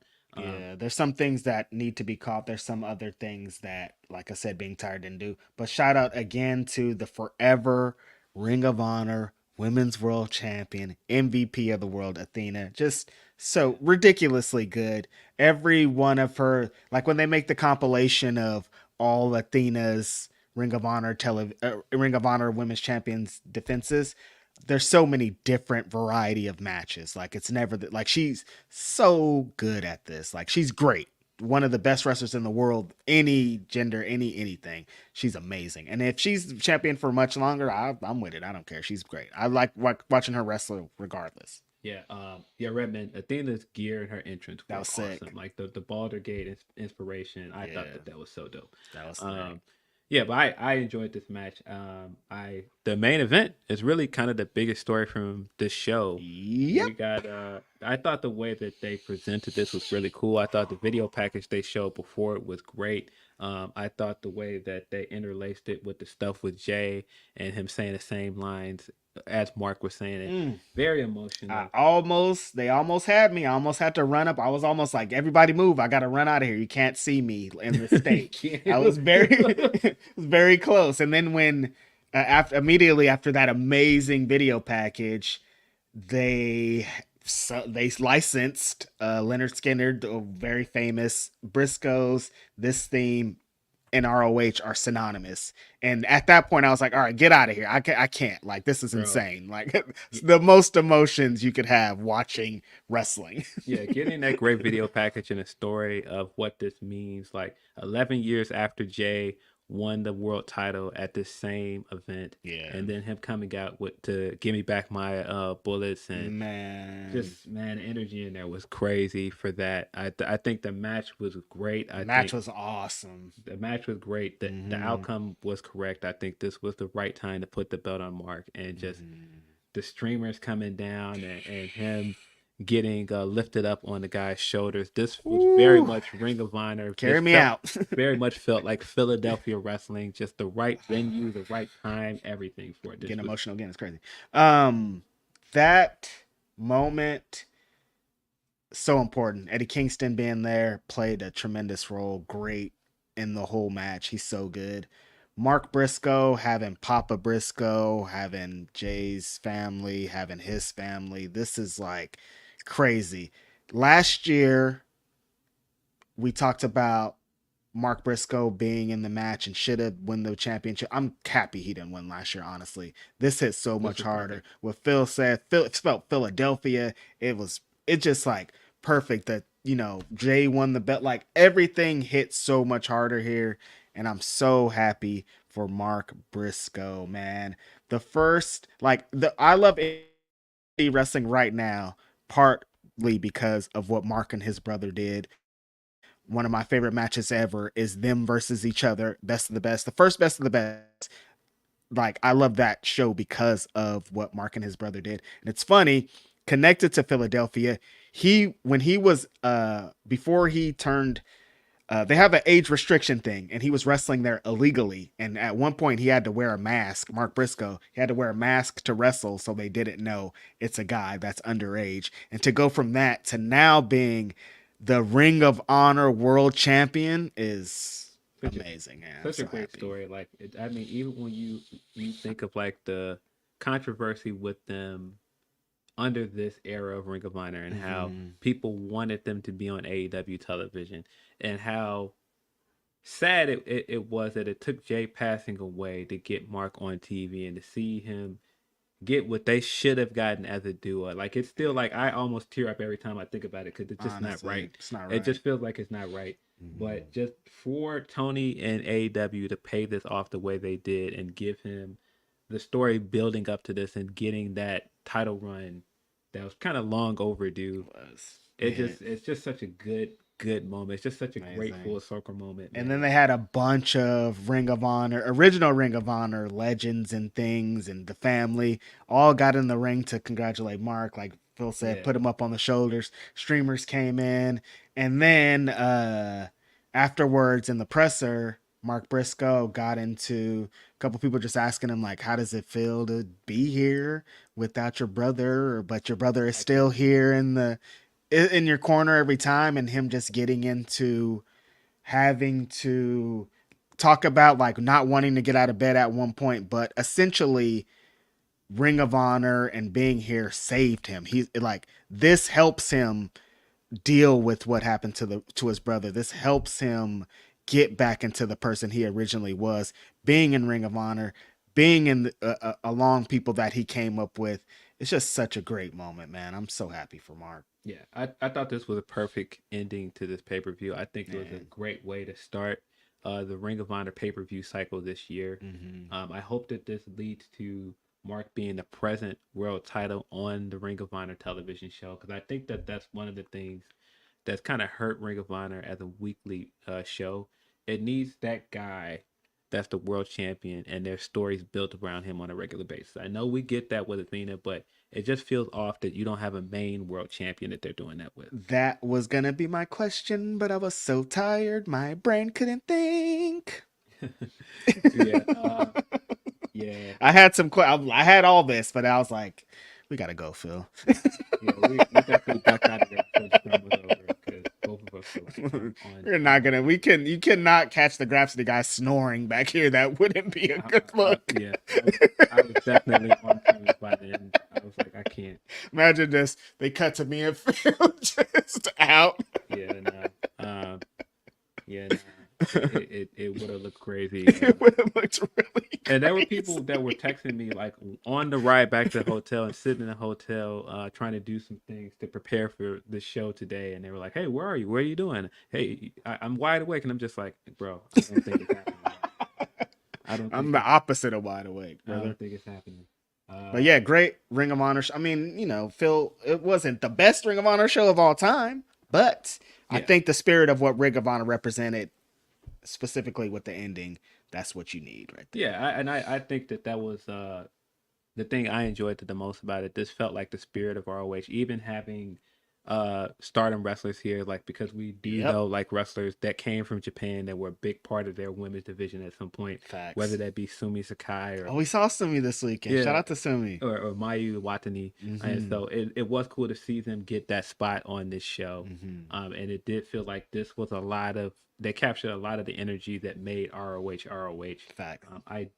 I think that there's still some spots where they can find the right balance of making a show that's not that long, but also hit all of the notes on the weekly program. But I liked more about this show than I disliked. Totally. And you're comparing it to some of the best shows of ever. Like some of the ROH shows were insane. Like it's hard to top that. Like we saw the Briscoes and FTR. So like, you know. Yeah. We got a few more super chats. I think we got some more humper chats. I'm going to hit you guys with a word from our sponsors. And I got to talk to Dakota and Iyo for a second. So I'm going to drop that in. And then we're going to get into some WrestleMania talk. Sweet. BetOnline.ag is the official betting partner of Fightful. 100% of the time when you get the odds from Fightful, they are coming from BetOnline.ag. And it's not just wrestling, it's not just MMA and boxing. It's football, it's basketball, baseball, hockey. They have the earliest lines. You can bet big with the high limits and rebet functionality. They have the fastest payouts with winnings paid in minutes and the industry's best bonuses on every qualifying deposit. They've been trusted for 25 plus years. It's not some fly-by-night company. BetOnline AG has been there. They've done that. In addition, they're trusted by millions. They've got VIP rewards programs and a ton of popular games. BetOnline.ag, that's where I go to make my bets. That's where I suggest you go to, my friends. Please just bet what you can and bet responsibly. Know what it is. As always, bet responsibly. But for your betting needs, BetOnline.ag is the place to go. Get that. We got a handful of more super chats. You can make WrestleMania bets, can't you, on there? Yeah, you can make wrestling bets. Y'all better get them WrestleMania bets in. From the homie Eloquent, he says, Cole knows damn well the Pimple Butterfly is a classic. Yeah, nah. Why? I mean, like I said, coming into this, lying is a part of it, but like, don't lie when we know you're lying and we're not all gonna agree. You know, it has to be like something that we're like, all right, yeah, no. Yeah, and that's what we were talking about when we talked about it, and how you can't really do the one with and the other with Illmatic kind of ratio with somebody like Kendrick, because Kendrick, the majority don't agree. Yeah, and then on top of that, Hove can do that because Hove had this long career with big moments, huge records, classic records. It's debatable still if Cole has classic records. I feel like he has classic records, but it's debatable. So there is no debate with Kendrick of whether he has classic records. And there are things that Kendrick has done in his career that eclipse anything that Cole has done. Do you think if Drake had said this, that it would have hit harder? Yes. Yeah. Because of his status. He's big. He's Drake. So he could say, like, all the accolades, he has them. It would have hit differently, him saying it. I understand the moment of a guy that is a Hove guy, a Hove signing. He's so connected to Hove. So I get it, but it just don't hit the way that I think he wanted it to. Right. From Tyrone Kitty said Drake response equals Wyclef Jean versus cannabis. If you get that reference, if you get that reference, you're at the right podcast. From South Cruz, he says Punk saying guaranteed contract ruined wrestling while his arm is in a brace is wild. Punk saying that with how much money he got over there is just really funny. Yeah, I mean, how much money he's made since he's been back in general. From R. Dickinson 8. He says, Punk is too hypocritical to talk so spicy. But listen, that's the thing. A lot of people that have skeletons in their closet, they talk to spicy. That's what I was like, I think that's what history shows. That's usually how they do. Because it's like, why are you saying all that? We know about your skeletons, but they don't care. Yeah. From Sterling Williams, he says, shout out to them boys. Very cool moment that I will never forget. Funny enough, I took a pic with Reg after Mark won. Nice to meet you, man. Shout out to Sterling, super dope. And I wish everybody would post these pictures and tag me. I want to see that. No, it's super dope. I love taking pictures with people and fans and talking. And sometimes it's hard to put a face to a name, so we just have to be reminded. And sometimes people don't even be having their real faces on their Twitter accounts, so I can't connect you. So if you're just like, hey, it's me, blah, blah, blah, we're here. But yes, let me see that pic, man. We got one from friend of the show, Smiley BR. Afternoon, boys. Hope y'all are having fun in Philly. Hi, Reggie. Tracy, feels weird being at WrestleMania weekend, being outside and not seeing you. Been at show, I'm like, this, it doesn't feel right. On it feels like you can't have this weekend without Tracy. So Tracy, don't do this again. I can't be coming to a show and you're not here. That's weird. Better get over here, lady. Now shout out to my friend Tracy. Love you, friend. Hope you're having a good day. Hey, we got a gang of humper chats here. From J Rev, he said, Graps, do you think after Windy City Riot, Jack Perry will be coming back to AEW? And if so, do you foresee them see him joining the Elite VPs? I am fantasy booking him to show up at Dynasty to interfere in a Bucks match. If it is against FDR, imagine the heat. Oh, he's definitely coming back. We've been kind of both saying that he's going to join the Elite eventually. That's kind of going to be the thing that gets him rehired over there. We didn't really get into the AEW responses that happened this week, and that was one of them, of Matt Jackson. There's just been some funny things said. Hey, Scapegoat, I love your work. I thought that was a funny little moment. I think that was probably the best way to respond and keep it kind of tongue-in-cheek, keep it wrestling. I didn't really need the rah-rah speech. The Edge stuff, I didn't. I know some people liked it, but I didn't really need it. I thought stuff like what the Bucks did, where they reference certain things, where it's kind of like if you know what they're referencing, that was fine. I didn't need more than that. I think that the reason I didn't need the Edge thing is because the way that AEW gets their goodwill back is with the wrestling, and they had already hit us that, like, they immediately followed up with great wrestling, and like that's all we really need. Like the only way to counter out those motherfuckers is by doing what you do best. Is how I feel about it. Yeah, we got very generous humper chat from Emery. Oh, thank you. He says, two of them. I took off work for WrestleMania weekend, but I chose to stay home and work on other goals. Awesome. These shows have been amazing. Masha and Speedball have been my highlight of every show I've watched. I still have so much wrestling to catch up on. This week has been nuts. When you name those two names in this environment where they can work multiple matches in WrestleMania weekend, they usually excel, especially Speedball. We've seen this guy end up stealing the show more than once during a WrestleMania weekend, because that's just what he does. You know, when we talk about sicko wrestling freaks, Speedball Mike Bailey, he's a sicko wrestling freaks. And like I said, Masha's my favorite. They've been having a tremendous time. I love the super chat, Emery, of you being like, I plan for this weekend, but I love the fact that you said goals, and that's just so cool. So shout out to you for doing that while still doing the other things, man. So cool. That's what life is. Yeah. Got one more from Emery. Appreciate you. I never got to catch a Grapsody live. Yes. This is my favorite show of the week. So cool. What Phil and Reg bring to Wrestling Podcast is so special. I'm thankful to you both, as well as the community you've created with this show. Love to everyone that listens weekly. I really appreciate that, Emery. Dude, our supporters, and we talked about it a little bit earlier, but people just giving it up is so cool. And when anybody is like, Black wrestling fans, they're like, oh, there wasn't a space for Black wrestling fans to even exist, and you guys have helped us come into this.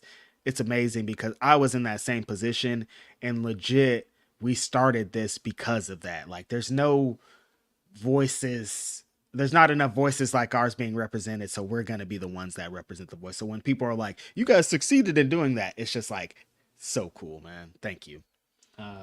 We got one from Wanga. He says, poor Yo, so happy Shingo got up, and man, Gabe Kidd. I have not seen any of Sakura Genesis yet. That just happened, right?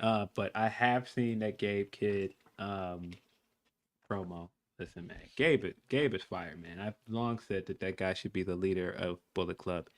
He's so great. And that promo, man, he was definitely getting some shots off, man. It definitely, if you thought that Cole came with the light work, Gabe Kidd did not come with the light work. He was he was getting his shots off. Nah, Gabe Kidd is the one over there.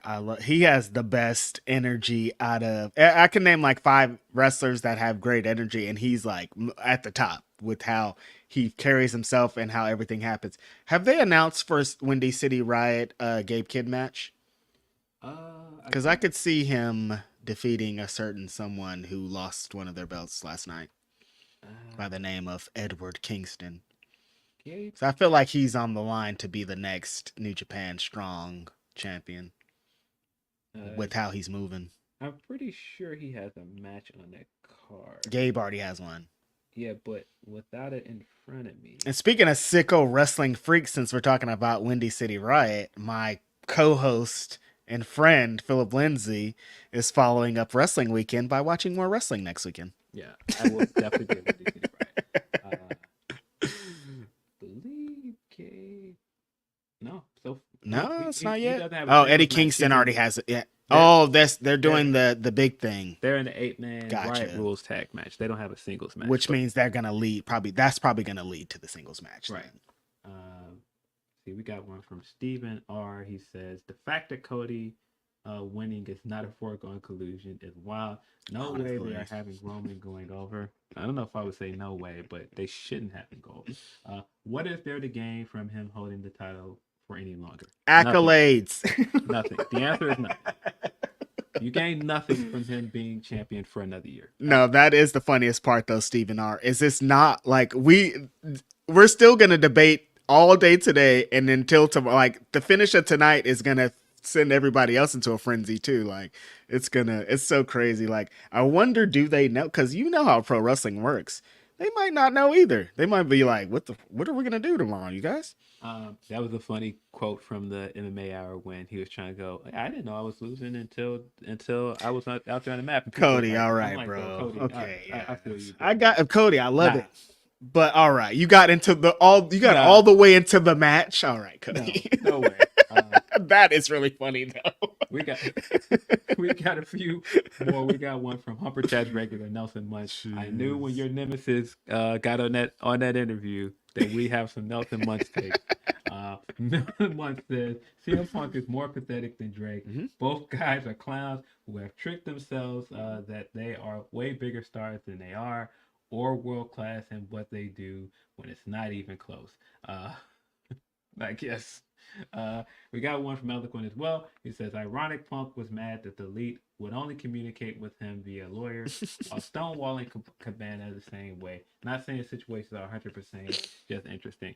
I just think there's stark differences in why he would do that with Cabana and why it matters more that the Elite did that, especially like their position in the company as EVPs and 3 of the top stars in the company. And if you got 3 of the top stars in the company and people that hold that kind of position of power that don't want to work with you, it just was never going to work. And that was definitely the take I agreed with the most from the interview. Him saying that putting him on Saturdays without just working things out was never going to work long term. I've said that many times on this podcast. I said that many times on Twitter. Mm-hmm. It was never going to work. Yeah, with the meeting thing, Phil, Lindsey, if I got into some kind of thing with you, you're an EVP, I get into a backstage thing with you, and then you want to talk about this, right, afterwards, I'm probably going to have someone involved, like a lawyer or some other party here, because last time we were in a thing, shit went crazy. So I'm going to have some representation here to so that everything is fine and on the line. We've been beefing every time I talk to y'all, something crazy happens. I'm not going to just go and talk to you guys in a room, dude. That's not how this, just the 4 of us or just the blah, blah, blah. No, that's not how this is going to work. So I totally do understand that. The biggest difference in it I see with Cabana is that it's no way it's not more personal, because if I considered you one of my best friends for years, and I'm going through this terrible period of my life fighting the biggest company in the world and their team of lawyers. Fighting all the heads, everybody that's on top. Then in the midst of this, you start suing me too, and you start turning it into this. And of course, there's context behind it and all this other stuff. But just the fact that that happened at like in a part where I'm in my lowest moments fighting this company, and then on top of that, you're suing me too. Yeah, I wouldn't want to talk to you either. I'm chill. I'm good on you. I'm good. Like it don't matter how long the time has gone away, and even just like the spice to it of nah, why don't you go get a lawyer? Yeah, nah. I can understand why he would be still upset at Cole. Now that doesn't make it right. Not at all. I do understand it. Though. Yeah, I probably wouldn't have handled it like that. But if I've been in a courtroom with you, things are a little bit different. Like, if we're supposed to be friends, yeah, like yeah. Again, probably could have put it in a different package the way he said it, but yeah, you live and you learn. Got one more from Nelson Muntz. He says, American wrestling fans, stop whining about long AEW ROH shows. My ass in Europe has to watch the shows in the middle of the night, and most AEW pay-per-views are on Sunday. So cry me a river. The show ends at midnight when, for me, it ends at 6 a.m., 6/7 a.m. We just learned something. In all of this time of reading Nelson Muntz's HUMPERCHATS, did not know he was not from the U.S. You should have been reading that in an accent. Yeah, I did not know that. Shout out to Nelson for staying up late. I'm sure it's late for this too. But yeah, I appreciate you, Tony. Yeah. I do think that the Ring of Honor show was just a bit too long. Yeah. I don't think that it was enough to be like, this show sucks, but it just was a bit too long. Tony D over here punching his hands instead of dragging off. Oh, it sounds like that match is going good so far. Why are they doing this to Dragunov? Why is Tony D his opponent? Is Tony D over? I don't know. I don't watch NXT enough. I don't He was at Mania though, turning up. Who, Tony? Yeah. He was getting the gabagools in? He's getting his gabagools in. Yo, one of the craziest moments of the night was Hornswoggle appearing on stage. Yo, what was Nelly. that? That was crazy. Hornswoggle showed up with the mic and started rapping country grammar, and we were like, huh? I'm still hella confused by that. That was weird. Yeah. But that's Mania. You might get Hornswoggle rapping a Nelly verse. Sometimes you gotta rap some Nelly. That's very true. Sometimes that's just how it is. See, do we have any more super chats before I move forward? We just got a few more. We got one from Will Chisholm. He says, "I'm sorry, I still got heat for AEW for just letting 60-year-old Billy Gunn whoop Jay White." Yeah. Nah, I didn't need to. There's no excuses for that. Yeah, I didn't need to see that. You got another one from Will Chisholm. He said, "The way The Rock was hitting Cody with the belt and calling him boy, I thought I was watching 12 Years a Slave." Listen, Philip Lindsey, that happened, and then we got some new quotes from Dwayne Johnson, and I was like, this looks a little bit different to me. Yeah, that quote about, wokeism or whatever you said, I wasn't. I stay far away from people that talk like that, and this guy was number one on my interview bucket list. So what do I do? But no, this goes back to what I've been thinking for a long time. When he keeps teasing this presidential run, and I keep going, no, I'm not voting for you. I don't want you as president. I don't want another celebrity as president. Again, you're my number one on my bucket list. You will not ever get a vote from me. I'm not voting for 0%. And furthermore, I've known from the beginning, this guy is a Republican. He is not a Democrat. And that's not inherently bad, but I've just known that our political views are probably not going to line up. Yeah. I've known way before that quote dropped. I don't care that he was at the Democratic convention years ago. Mm-hmm. I've guessed at this point where he probably stands as a politician, and I'm not interested. It's just funny how things have what inspired that was he said he previously supported someone and it was alienated. But like if you would have supported on the other side, look, it's just I don't know. Which if you're talking about the boy part, that also sounds very similar to something that people on that side of the fence have said in response to other things. I voted for him the first time. I couldn't vote for him the second time. We've heard that quote before. Yep. From Cody beat his ass tonight. From Saul Cruz, Rock been in the lab watching Osprey matches and gonna go for Spanish Hold Fly on, Sal. or Tiger Driver to pop the You Still Got It. If The Rock hits a Spanish Fly, you guys, I am leaving the city of Philadelphia, bro. I'm going home. My flight ain't till Tuesday, but I'm getting a I ride. am leaving the city of Philadelphia if that happens, bro. I am so good. But I want it so bad now, though. Oh no. Damn, if Rock hits a Spanish Fly, dude, I will cry. I'll cry on the next Grapsody. Tears of Joy. Nah. I don't think we're seeing him dumping Cody on his neck with a Tiger Driver. Yeah, I wouldn't That think sounds so. Absolutely Yeah, insane. probably not. Probably not. That sounds absolutely freaking insane. Well, that brings us to it then, right? Yeah, we've The got show of shows. one last big topic to get into. Showcase of the Immortals.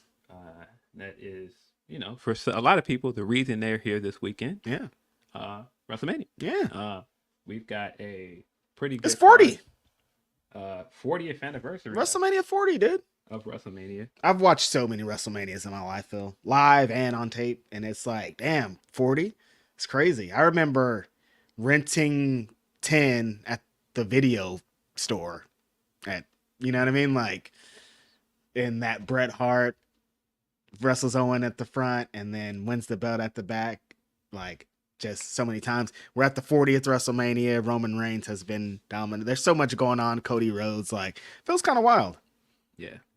We are in full WrestleMania mode. Yep. Oh, go figure. Ilya Dragunov retained. Spoiler. I don't think that was a show. Yeah. But let's line this up. I got another interview in for you guys With someone that are on these shows. Big show. with Dakota Kai and our WWE Women's Champion Iyo Sky. Dropped that. Finally got Dakota on Grapsody, Phil.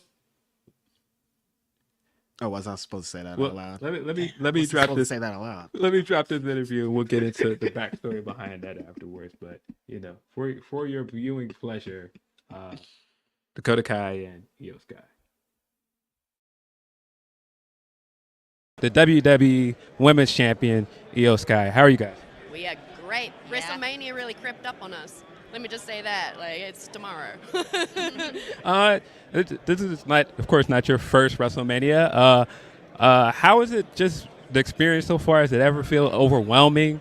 It does, and honestly, because WrestleMania came here so quickly, it's just been hard to take those moments and actually acknowledge what it is that we're doing. Like, we have WrestleMania matches this weekend, and it's such a weird thing to say. Even last year, I had a hard time accepting that. I don't know why, because it's such a crazy thing to say, but yeah, it's very wild, and it is overwhelming too, but I feel like it's so fast-paced and so fast-moving that you're almost just like, boom, boom, on to the next thing. Oh, WrestleMania's here? Like, whoa, yeah, that's cool. Yeah. Of course, you guys are OG members of Damage Control. Was there ever any point after you guys kicked Bailey out of the group that you guys thought of changing the name or changing the presentation at all? About Damage Control? Yeah, like any change after Bailey, do you think? We had our theme song is also a little bit different too. Oh, We yeah, got the Japanese version of it. Yeah. But in terms of changing it, do you think like we should? Well, I think Bailey is very nice person, 100% for sure. Yeah. Maybe a little bit we became evil, you know. Yeah. kind of. Yeah. I think we were like kind of sticking with the damage control thing, and whether that changes or not, we'll see. But our vibe has definitely changed, and we're kind of just owning that. But the theme song's dope. I like the updated theme song. Yeah, the updated theme is great. Whose idea was that to like really change it? Was that like a... Did you know the song was going to be changed? Yeah. Yeah, you knew? Yeah. Oh, yeah. I didn't. But like, I heard it, I'm like, oh, this is cool. Yeah. Oh, so you guys kind of heard it the first time, like once it I came... did. Yeah, I mean, maybe she did too, but yeah.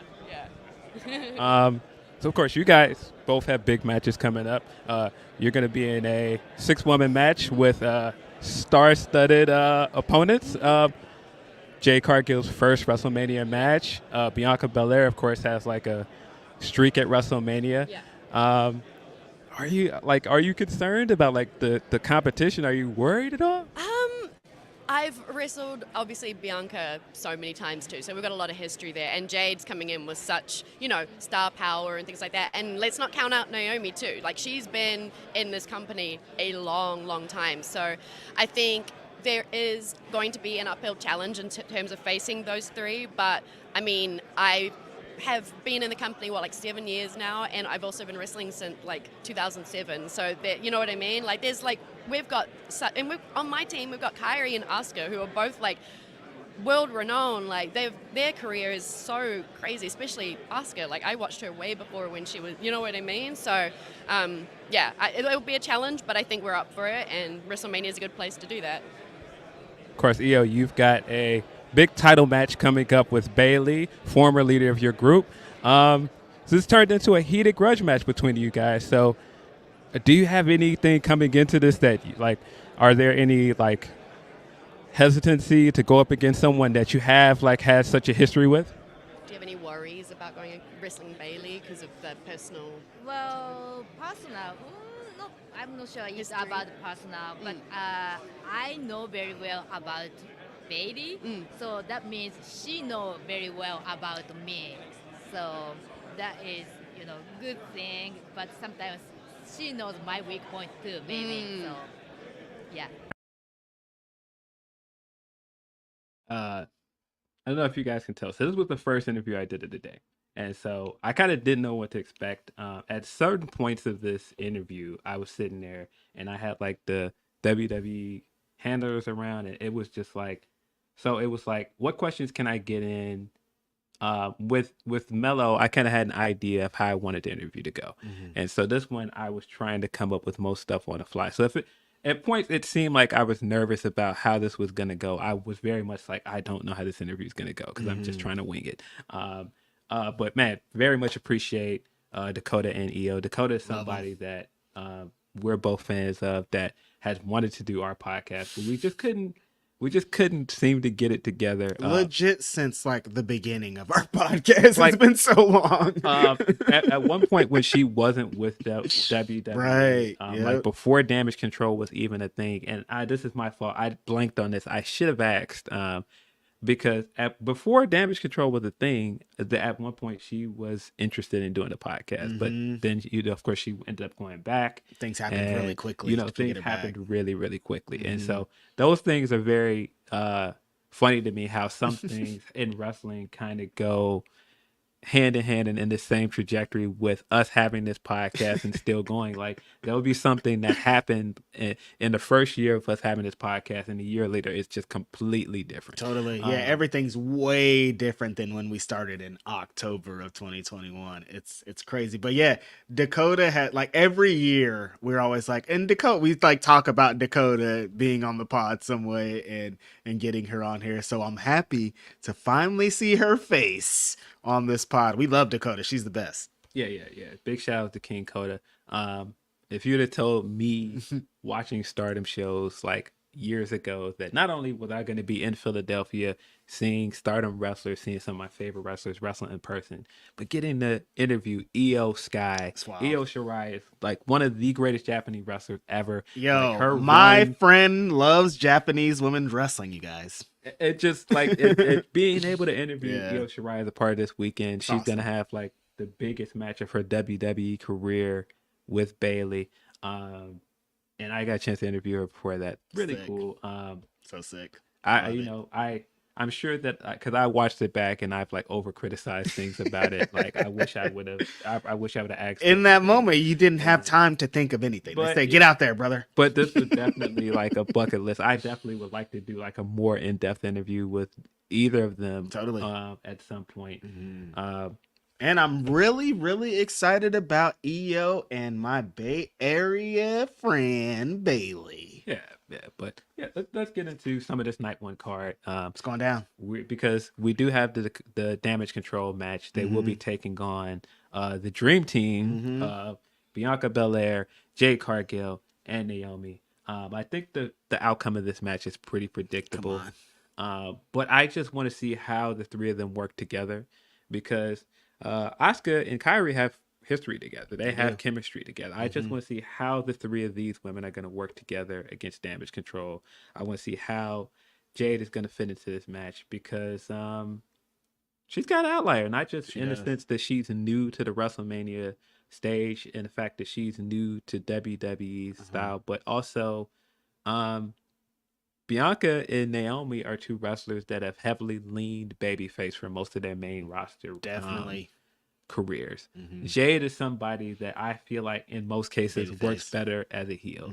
And so I'm very curious to see how well she's going to fit with him, how well she's going to get along. But I mean, the outcome is going to be they're going to win here. Right. But if any way to kind of debut Jade, what a great set of opponents she has to work with on the other side. Like Asuka and Iyo are going to be great for her. And I'm super excited. We just talked about Dakota. Super excited that Coda is cleared and ready and gets to be on the WrestleMania show. That's awesome. Yeah. There is I don't know how true it is, but there's the rumor that Becky and Rhea might open the show because Becky has talked about wanting Becky to wants spot. to, and that's definitely a Seth Rollins philosophy. Right. If you're not closing the show, I kind of want to be the first match. I want to set the tone, like the first match of the whole week, of the 2 nights. So I wouldn't be surprised if Becky and Rhea are the first match. I am excited to see how that match turns out. That's one of those that they've been building it since 2022. And I think it's going to be good. I think it's going to be one of the better matches of the weekend. I'm trying to think of how they're going to work the match. Cause of course, the match last year that Rhea had was a fucking strong style fest. Yeah. And it's like Becky works a different style than that. And I'm excited to see what they do together. Yeah. It's going to be dope. We've got the ladder match, the 6-pack tag team ladder match for the undisputed WWE Tag Team Championship. Should just be like they should pull one set down and then somebody else pulls down the other set. That's what they really should do. I definitely think about this for tonight. I think that one team's going to pull down one set. You think that's going to happen? And somebody else is going to pull down the other one. I think this is the way to split those belts up. Okay. And I really like this then. Because it's long overdue. It is. But this is Judgment Day defending their belts against the teams of DIY, Johnny Gargano, Tommaso Ciampa, Awesome Truth, The Miz, and R-Truth. The New Day, A-Town Down Under, Austin Theory, Grayson Waller, and of course the newly formed New Catch Republic, which is Pete Dunne and Tyler Bate. I like almost all those teams in this. I could see almost any of them winning. I don't want to see the Judgment Day retain. That's the one. No, I think it's time to move on from the Miz tag team. Yeah. I think that obviously Miz and R-Truth are probably favorites to win the Raw belts. Yeah. I think if they do split the belts, I can very much see them being the ones to pull down the red ones. On the other side, that's less predictable to me. I probably would go with the A-Town Down boys. I would not. Why not? I think this might be the best spot for the both of them. Well, I mean, first of all, I think the teams that you were building on SmackDown, I was really surprised that Pretty Deadly didn't make this last match. I'm still confused about that. And especially, and then they got the win over Kevin Owens last week as well. It was kind of like they were trying to throw them. Whoever wins this, and if they are splitting them up, it's Pretty Deadly's belts anyways. So it's like, I don't understand why they're not here. Yeah, I think if it's me, I think Tyler and Pete should win the SmackDown belts, and then Pretty Deadly beats them. And you can do the Pretty Deadly feud. There's stuff you can do with them. I mean you can do the Theory and Waller feud with them as well. There's stuff that you can do. If I'm predicting it, I'm assuming that New Catch Republic will win. Still don't really like that name though, but I do like the guys. The guys are awesome. No, but I think Awesome Truth is also going to win on the other side. We've got the newly changed match. Rey Mysterio and not Dragon Lee. Rey Mysterio and Andrade taking on Santos Escobar and Dirty Dominic Mysterio. When they set up this match, I was confused because they did this very weird segment where they had all the members of the faction standing in there, and then both guys picked tag team partners that are not in the faction. So we're not only not getting a faction warfare thing, we're getting the leader of both of these factions teaming up with somebody that is not on the roster of their faction. And so I didn't understand it. And especially the Dom stuff. You spent weeks since Andrade got there doing these backstage segments with Dom. Yeah, I didn't get it. And Andrade's not in the match. I was like, so why did we do this? I thought they were setting this up when Rey Mysterio was like, I have a partner, blah, blah, blah. I'm like, oh, he's going to say Andrade. And then he says Dragon Lee. And I'm like, first of all, I thought Dragon Lee was already in there. Second of all, huh? And then so they run this angle, and I'm like, oh, they were gonna do. Why didn't they just announce Andrade that time though? I don't get I it. didn't understand that. Like, Dragon Lee felt out of nowhere. The stuff with Andrade had story. They were telling the story. They kept had, doing backstage segments and everything. You had the Dom stuff, and then you had his former manager that's a member of LWO and Selena. So I thought that it was clear that this was leading to either Andrade versus Dom in a singles match, or him being the guy that got picked in a tag match. So imagine my surprise yesterday when I found out that Andrade is now in a match. I was just like, why didn't they just do that? Why did they just say it at first? I don't understand. Why did you do this 2 weeks or a week or however long it's been? Actually, no, just kidding. It's not Dragon League. And we were in a group chat where I said when the initial match was announced, I was like, okay, well, why did they do all of that stuff with Dom? And it was just kind of like we all were kind of confused. And it was just like, I don't know, just. And then the story that like Judgment Day's like, what are you doing? It's kind of convoluted, but the match will be great, I think. Yeah, I think it should be a fun match. But yeah, very weird way to get to this conclusion for it. I don't know why. I probably would have we could have just got the one-on-one with Dom and Andrade, but I'm like, why are they running back Ray and Dom? Like when he did the interference thing a few weeks ago, I was like, what, do people want this? I still kind of confused as why they're going back to that. But if they're going to do like a hair versus hair or some shit like that, then I understand. We've also got the one-on-one sibling rivalry of Jey Uso versus Jimmy Uso. I forgot about this match. I think the build for this has been solid for the most part. I was very concerned about how they were going to stretch this out for an entire year, but they've successfully done it. I think the match will be fine. I think Jey is in a good position, but I think they've got to wrap this up in a satisfying way. I do not want Jey to possibly win this match, and then we're still doing the interference stuff in the next few weeks. Like, bro, wrap it up. Like, it's time. This might be the reason that Becky and Ron and Rhea might not open, because I could see this match opening to pay tribute to the Bret Hart and Owen thing. They were the first match of that show. If this match was first, I'd be like, yeah, that makes sense. Yeah, I also think that it makes sense if you're doing a celebration of WrestleMania for a 40th anniversary. It makes sense to have like a brother versus brother match, because that was a big part of the history of the event. Yep. But yeah, I think it should be fine. I think Jay's probably going to win. I would think so. I don't see a reason. It doesn't make they're gonna do what you're doing, what you say you don't want to see if Jimmy wins. They're just gonna keep telling this, and it's like we don't really need it. No. Like, do this great match, let these guys go off. They've wanted this match their whole lives, and then we're good. Yeah. If honestly, get the motherfuckers back together. I don't know. What do you want from me? Why are the Usos not a tag team? I kind of want them to be a tag team again. Like, they're the Usos. What the fuck? Yeah. What's going on here? And it doesn't really take anything away from main event Jey Uso, because if the point of this was to differentiate them and give them their own personality, so you know who either guy is, I think that's worked, because they're not just a package deal. They're not just a tag team anymore. Exactly. Now. And this, if they get back together, imagine how huge they are now with Jay, who's a big star, and Jimmy, who has came into his own also. Like, you know, got the big Intercontinental Championship match. Gunther will be defending his belt against some plucky underdog that's wrestled a lot in this city for Ring of Honor. Yes, sir. And Sami Zayn. I think Sami's winning here, man. I think he kind of has to win based on the story that they've been telling since last year, that he was disappointed with just going the distance with Roman at Elimination Chamber, and he doesn't want to be just known for that. He wants to be the guy that can go the distance, but also picks up the win at the end of the day. Yeah, well, someone asked us earlier what we're looking most forward to. If Sami Zayn wins tonight, that's my moment of the weekend, because I fucking love me some Sami Zayn. And if he beats Gunther, a big moment. I'm really looking forward to what happens in that.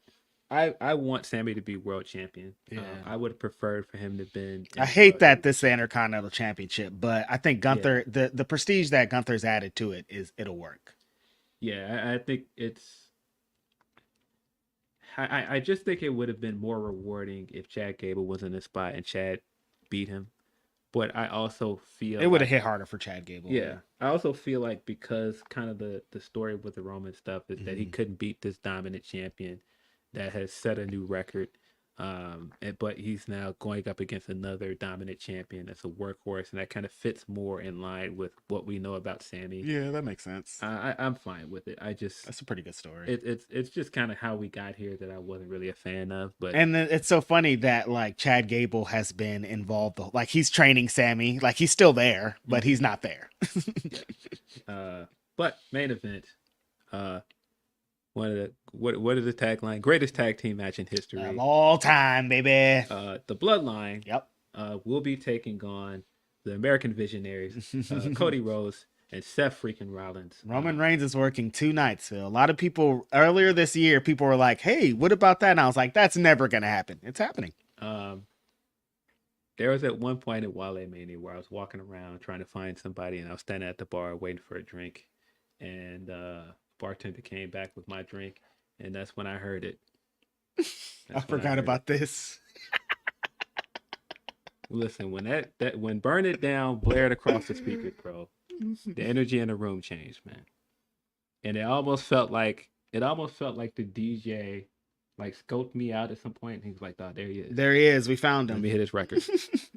Bro, the energy in the crowd when that record hit, the crowd singing along to it.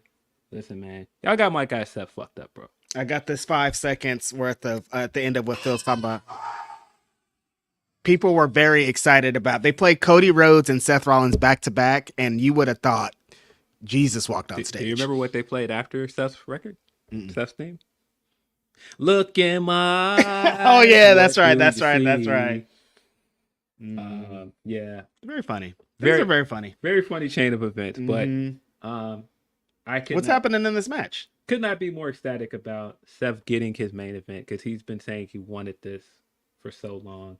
Seeing him a part of the poster as well, like the big banner that they have up ahead of WrestleMania, is him eye to eye with Roman.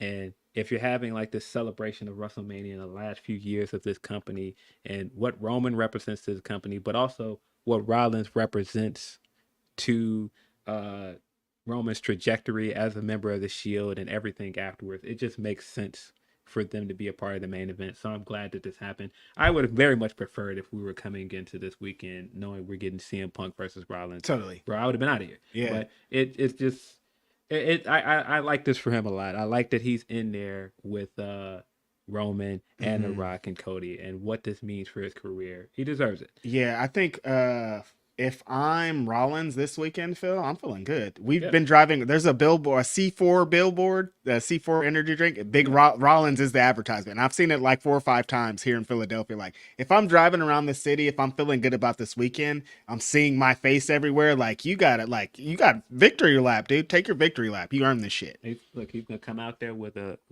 crazy fit. His music is gonna get off in front of that crowd. Whoa, that's just gonna go crazy. Yeah, it's gonna go crazy. I'm very much excited to see not just my second WrestleMania, but see The Rock wrestle in person at WrestleMania in the main event of WrestleMania. Like this guy, historic moments at this event, historic moments in the main event of this show. I did not think I would ever get a chance to experience it in person. So I'm very much excited about it. Not just that it's The Rock, and Rock is one of my all-time favorite wrestlers. He's been on this all-time great run since he's been back. And then, like I said, my guys, like this Seth's in there, Cody's in there. Very much excited about it, man. Yeah, we took the long road to get to The Rock being in a WrestleMania main event again, but we are here, and the energy that he has brought into this is even greater than I think we even kind of expected. Like we knew that like him being here was going to be exciting, but the way that he's moved since he's been out here has made it even better. So this is dope. And everybody's kind of along for the ride. Like Roman is like the least engaged at this point, which is very funny. But, you know, I think his legacy has been added on to with all this. So it's worked out for him too. Yeah. At one point we were very frustrated with how this looked like it was going right after Royal Rumble and SmackDown, where it looked like Cody was just going to step aside and let Rock have his match. That feels like it was like 30 years ago. Yeah. And I think they really successfully pivoted out of it with the kickoff show. I was very skeptical going into the kickoff show, but looking back on it, I feel like the kickoff show was what really turned the tide of it and made this into a more interesting story. It did a lot for Rock because that was like the beginning of his heel turn. I thought it did a lot for Seth because that was kind of the beginning of his character arc with this stuff that I've enjoyed. And I think it led to weeks of really good television with The Rock and the rest of these guys involved. I still don't know what the outcome of this match is going to be. I think the fact that it's not predictable is really cool. But I mean, one outcome gets Bloodline shenanigans tomorrow, and I'm leaning towards that. And that's kind of what I'm thinking too. I think the heels are going to win, but I also think there's a world where the baby faces could win and The Rock can just go, no, you don't get what you want. It's still going to be Bloodline rules because I'm the boss here. I make decisions. I can very much see him losing this match and still just doing what he wants to do. Anyway. I kind of like that idea better, honestly. So yeah, I want the Rock using his power to be involved somehow. So I'd like that. Yeah. So I don't know which way this is going, but or I thought of the baby faces win, but then the Rock does instead of having the big Bloodline shenanigans, The Rock still goes down there because he can do whatever the fuck he wants, and he's the reason that whatever happens. You know? If this was me with a pencil, that's what I would do. I think that I would have them lose, but I think The Rock. And this is controversial.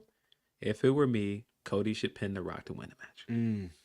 And the next night, The Rock, because he feels like that makes the most sense. I'm not gonna let this guy come in here. Took my match, pinned me at WrestleMania. My first match and blah blah blah. He ruined my moment. He's gonna run out and he in the process is gonna ruin Roman's moment by again making it out about him, which is gonna piss Roman. And then Roman could side-eye The Rock for losing the match. Yeah, that actually is probably the better story. I think that's the best way to do this, but I'm not sure if I believe that's where it's going. I could very much see Seth Rollins eating the pin here, and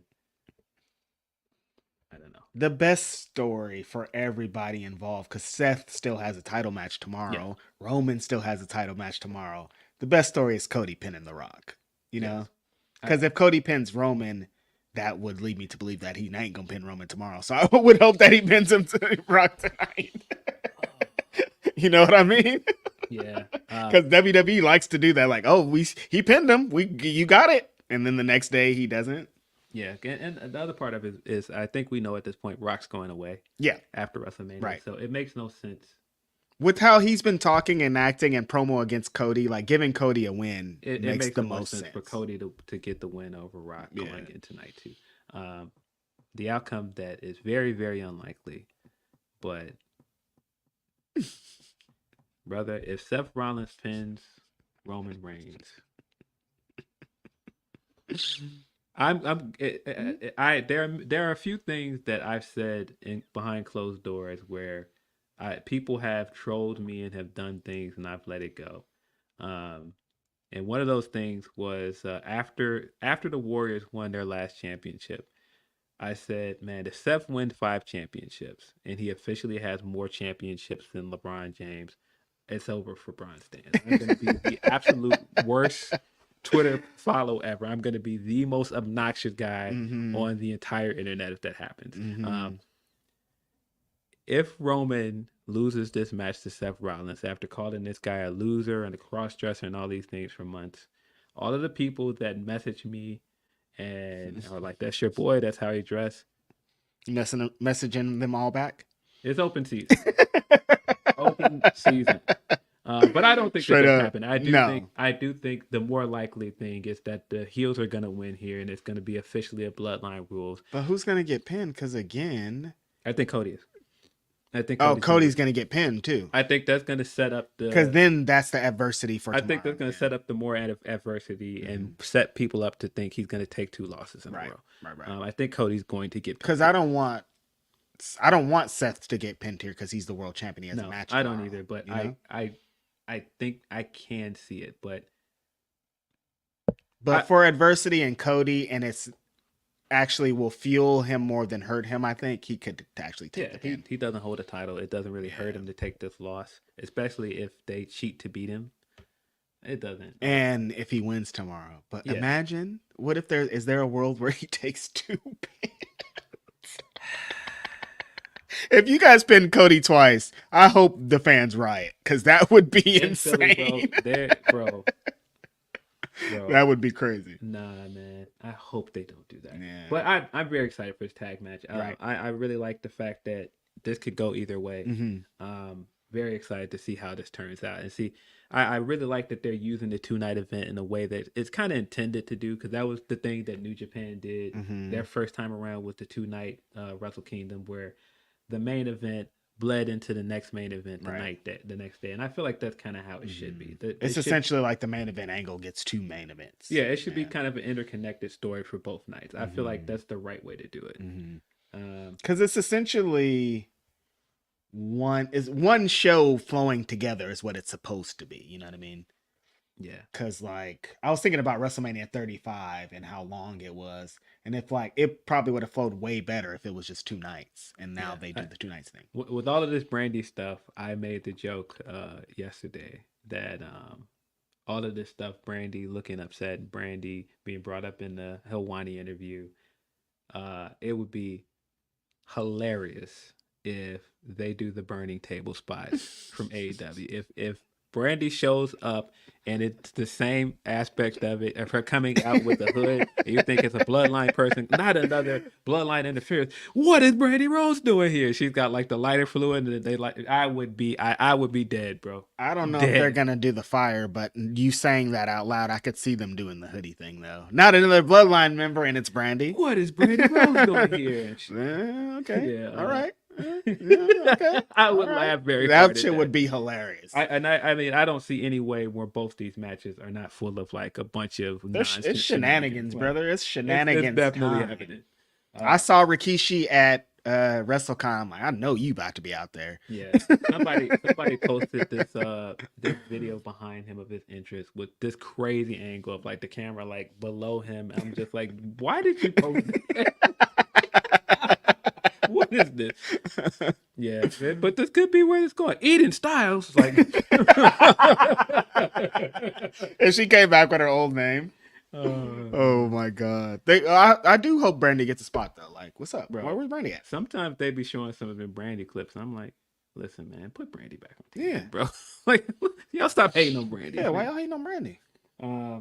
Night 2. That's one of Phil's favorite theme songs. Is Brandy's last AEW thing.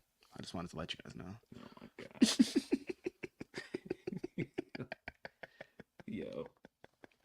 I can't believe they let that happen. Who did this? Who was responsible for that? Who's responsible for this? Mikey? Is that you? What happened here? Yeah, what happened here is the right question.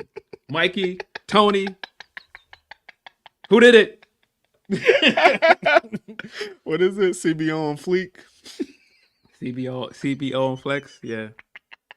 And I knew what they were doing. They thought that they were trying to get this little cutesy, I'm bossy flip off. Yep. Nah, bro.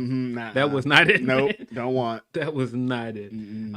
Night 2, we are possibly starting off with Seth freaking Rollins taking on Drew McIntyre that for probably the makes World sense. Heavyweight Championship. I think match. Drew is going to win here. I don't see really a scenario where you can justify Drew not winning.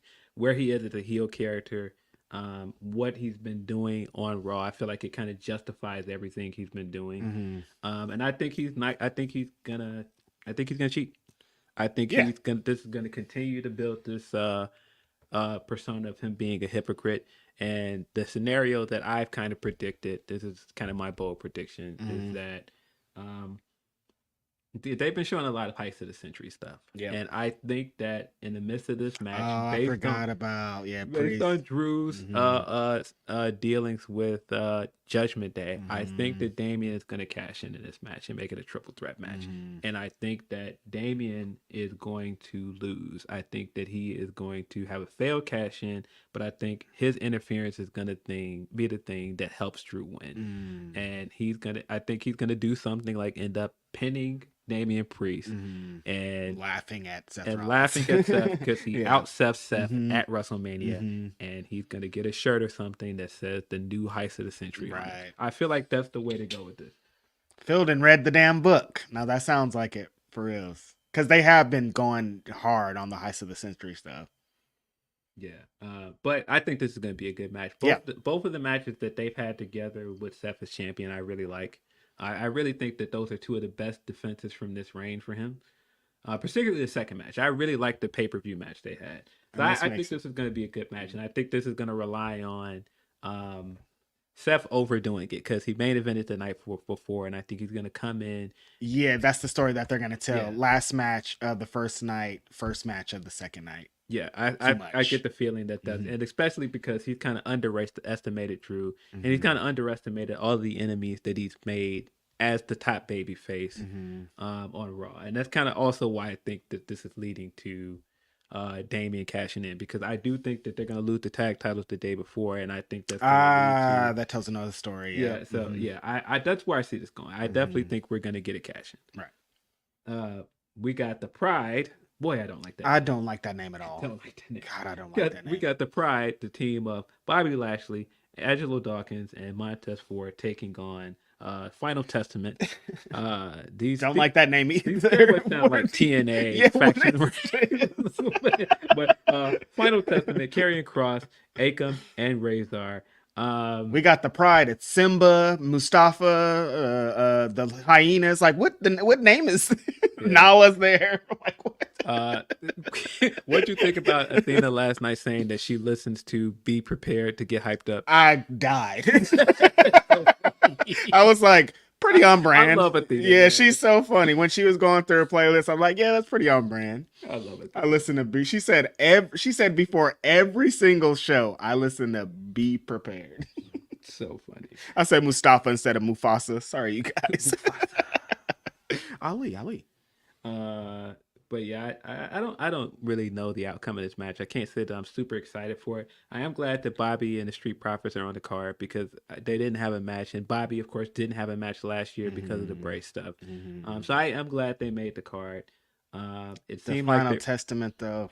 Yeah, it seemed like there was some controversy with Karrion because he was tweeting some stuff and people were assuming that he was upset about something. Oh, I saw that. Yeah. Not in character. I don't know what any of that meant. It feels like everything he does on Twitter's in character, though. So that's what I thought. I thought people were kind of jumping to conclusion. Right.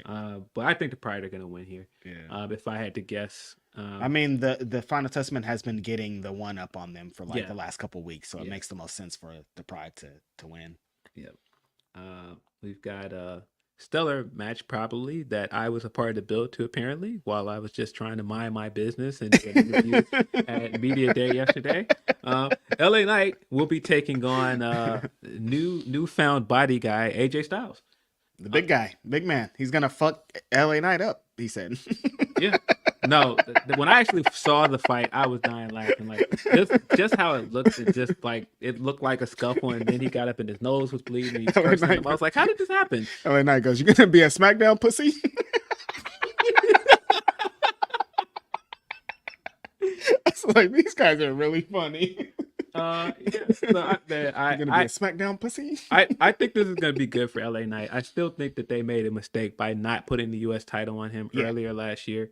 LA Knight's going over though, right? But I think LA Knight's got to go over here, man. I think for his first big major WrestleMania match, it's a big one-on-one match with a guy that is known for giving a lot of guys their best match. Like I feel like that's kind of the purpose of this, to give him a big WrestleMania moment. Totally.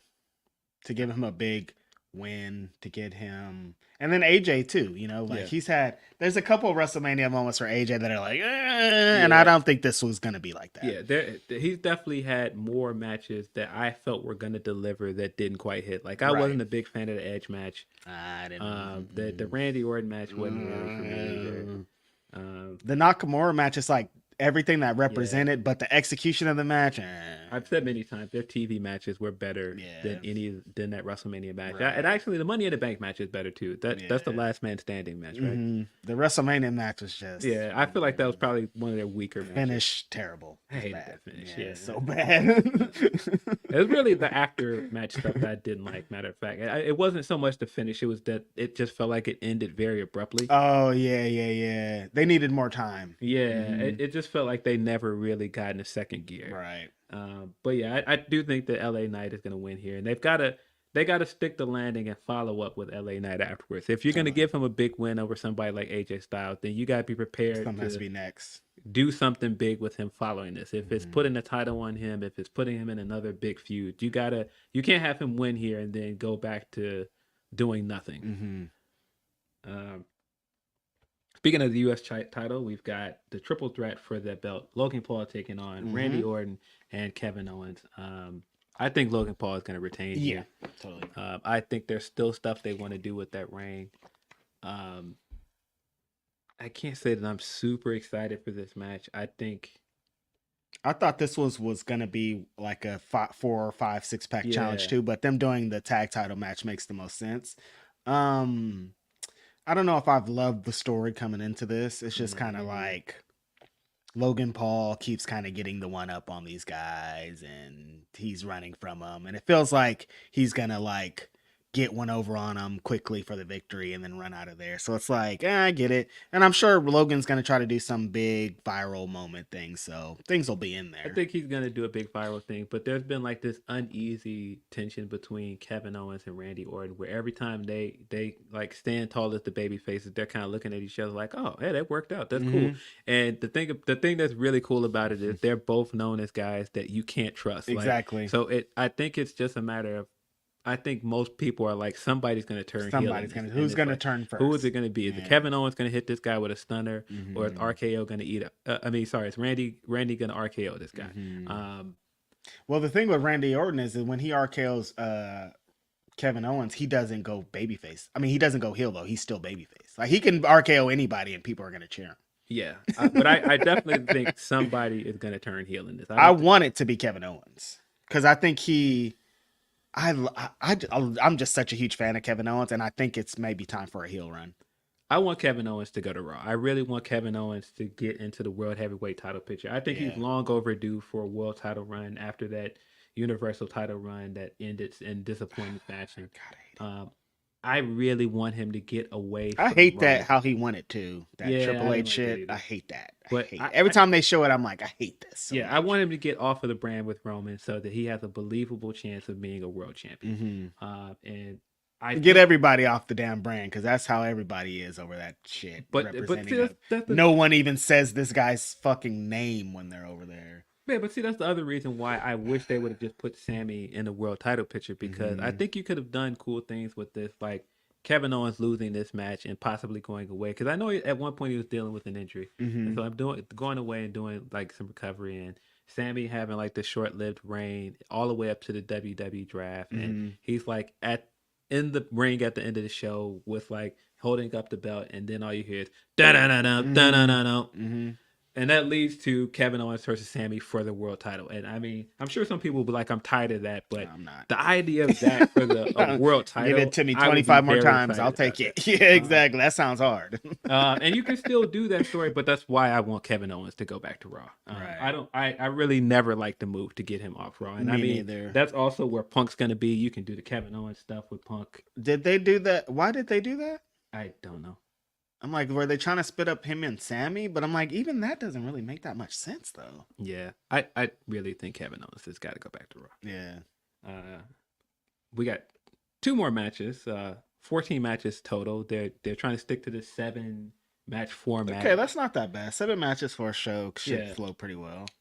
We've got the match that I am super excited for on the women's side. Iyo Sky will be taking on Bayley. I was really excited that Bayley got the Paramore song she wanted for the video package. That was really cool. I wish that they were going to play her down to the ring. Doesn't sound like that's going to happen, but just getting the video package with the record that she wanted from Paramore, that's really cool. And I just like what this means for Bayley. I like what it means for Iyo Sky. Bayley, this is her first one-on-one match at WrestleMania, I believe. And I think Bayley's got to win here. I think Bayley, just based off the way they've treated her in the build to this, I definitely think they've shortchanged the women this year. I think Bayley's got to win. If anybody is in need of a like reward or like a big moment or something like that, it's Bayley. Like she's been in the trenches for women's wrestling as a whole, but specifically WWE. Anytime somebody talks about Bayley, she's like, let's talk about all the women roster that we have here. We need better for the women. We need this. And like, there's been so many WrestleManias where she's deserved more. and she never got it. So I'm happy she's getting a one-on-one title match where everything could be about her because she's fought so hard and she deserves it. Really excited about this match. If given time, like, it's so funny. Iyo has been in WWE for years, and still we haven't seen full Like, if she was like, I want to have the craziest match of all time tomorrow, she could. They still have the training wheels on her after all these years. Yeah. What do you think? Because I saw this debate online a few days ago about whether Damage Control is a successful stable. Because I've seen people say that. Are there people saying they're not? I've seen people say that they're not because they lost a lot. And when you look at where Bayley was when she came back in Survivor Series and how this has led to them being in a big part of a lot of pay-per-view cycle. Bro, there was like 6 months where they were on every show. Yeah. And what it's done for Iyo and Dakota coming to the main roster. Yeah. They had like big feuds, and now they're part of the build for WrestleMania. I've long said that on SmackDown, the Damage Control stuff was the second biggest story on that show. And I know saying something is second, but when it's second, right under the bloodline. When it's second, it's first almost, because the first stuff is inevitable. Yeah, I think successfully making a transition from Bayley to Dakota as the leader and everything that they accomplished, how could you not say this is a rousing success? Like, everyone is getting over. They've been the main heels in the women division across the board for a couple years at this point. Like, I couldn't imagine someone saying they're not successful. This is crazy. Yeah, I think like that text that came out where Bayley was propositioning Iyo about it, like, hey, what are you doing? I want to talk to you about something. I think it's been successful in what it's done for the 3 original members specifically. I think it's maybe because, remember, in the beginning, it felt a little oversaturated. Like, they were kind of shoving it down the throat because they were figuring out what the whole thing was. But then when they figured out what everybody's roles were, that's when it got really kicked into gear. Yes. And I just think it's been successful in what it's done for those 3 women. Because, I mean, coming out of this, whether we want to debate, this has been a good reign for Iyo. She still was champion. Just think about how over she was in front of that backlash crowd. And just super over. She ended up getting the Money in the Bank win and a title win out of this. So in that sense, it's been successful for her as a character. I think it's the same thing, bringing Dakota up and giving Dakota motivation and giving her character, giving her spots on WrestleMania 2 years in a row, having Survivor Series matches built around them as the top heels for the division, like you said. And then to successfully take that and have somebody that brought these women together as the leader that effectively turned babyface. And we've been kind of dreading what the Bayley babyface turn looks like on the main roster because they botched it so bad. I was like, they don't know how to do it, but I think they did. I think they've effectively done it this way. Like, not just made her a babyface again, but made her an interesting character again, because we didn't know what a babyface run would look like with Bayley outside of the hugger stuff. Yeah. And man, I know it's weird for some people. Like, why should we be empathetic for her? Because this is all her fault. Like, she made this monster and it got out of her control. But I also feel like the story here of her not knowing what to do when her best friend is gone. Yep. And not knowing, hey, how do I get back on top? Hey, maybe if I side with some young up and comers and do this, and exactly, I try and act like it's for the betterment, and then do certain things for attention, which she admitted. I think it works. I think I the like story that works. story. Yeah, I mean, it's like I'm trying to compete in kayfabe with Charlotte and Becky, and they are taking off at an accelerating rate, and they're passing me up. How do I catch up with them? What's the way? How do I kind of start fresh? Oh, I'll get some younger people, but people that I know and that I know that get down in the ring, and we'll build this thing. And I think they built this thing to a great place. They're going to have a great placement in this match. And I think that there's something about Bayley recently where her charisma and she has like an extra little charm that people are gravitating towards. I think it's the Thunderdome. I know people are saying that like, particularly right after the biography episode, that Roman was the guy that unlocked how to make pandemic wrestling work in the Thunderdome. But I think more than anybody else, it benefited Bayley. It did. like tremendously. Yeah. If we're looking at like the list of people that came out of the Thunderdome better than they went on, it's Roman for sure, but it's also Bailey. Bailey came out of it way better as a character, way better as a personality. You can see a lot of that like nervousness and some of the rust that she had in terms of doing the in-ring promos that went away. Yeah. You can see that she had fully immersed in the heel character. But in a lot of ways, this is a long time coming. I'm very happy for Bailey, and like I said, I do think she should get the win here. Yeah, I'm excited about this. It's gonna be dope. And beyond that, gonna be a great match. Yeah, I hope Got so. 2 really great women's wrestlers. Yeah, I hope so. Because I think Bailey's not just due for the singles match, but due for a match that puts her in the category with the other horsewomen that have had better matches at WrestleMania. Exactly. Like, because of course Mercedes has them. She's main evented. And Charlotte has had them, Becky has had them, but I just really want Bailey to get that classic WrestleMania match that she's known for. Yep, totally. And that she can do it. It's just that she just haven't had the opportunity. That's it. Yeah. Like we said, this is her first singles match she's ever had. And how long has she been here? So Too long to not have it's crazy. But this is the decider, kind of the way that last year was the decider of what made WrestleMania 39 an all-timer, and what is a miffed creative decision that turned it into Phil, are they gonna do this again, man? They can't do this again, dude. They cannot. I said last year that I thought night 1 is possibly one of the best WrestleManias, and I still feel that way. And I feel like there were things about night 2 that I didn't quite enjoy, like Edge versus Finn Balor just didn't really work for me. There was other things that I just didn't really like about night 2, but not sticking the landing on night 2 really, really, man, it just really killed the vibe for me. Like if they would have stuck the landing, the stuff that you weren't that great on night 2 wouldn't have mattered. Like if they would have stuck the landing, they would have said the WrestleMania 39 is one of the best WrestleManias ever. If they would have did that, I agree. Overall, I think most people would consider it one of the best WrestleManias of all time. But damn, that they should know. That should tell them like this is how much a dumb ending can affect something. But they have to get this right. I'm not convinced that they're not going to get it right. I'm not convinced. I can't, dude. I know they built a bunch of new goodwill, but I've been watching this company for a long time, Phil, and they love what could come out of doing that again. Yeah, like as much as we're like, you guys can't. They love that. They want to see what happens if they're like, ah, shit, we did it again. Roman won. They want that. It helps them. You know what I mean? Like Cody went and helps us more than it helps them. I can't, man. Please don't do this. You can't do this to Cody. We've talked about it. We've talked about it all week in different circles with all kind of people, and you just can't, because you told the exact same story essentially that you told last year.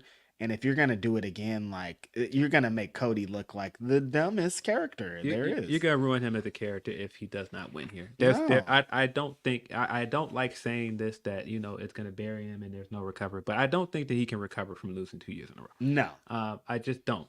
He can, but it's gonna take a long time. You can't just have him win next year and do it again. That people are gonna be burnt out. Even if you think he can recover, why would you take that risk with one of the most natural and likable baby faces that you've had in close to a decade? That's all I'm saying. Why are they doing it to themselves? Because every time I see clips online, Phil, of Cody, he's kissing babies. He's at the end of the house show. He's signing 1,000 autographs. I'm like, you just can't. And no way for his character does it make, on a business sense, it doesn't make sense.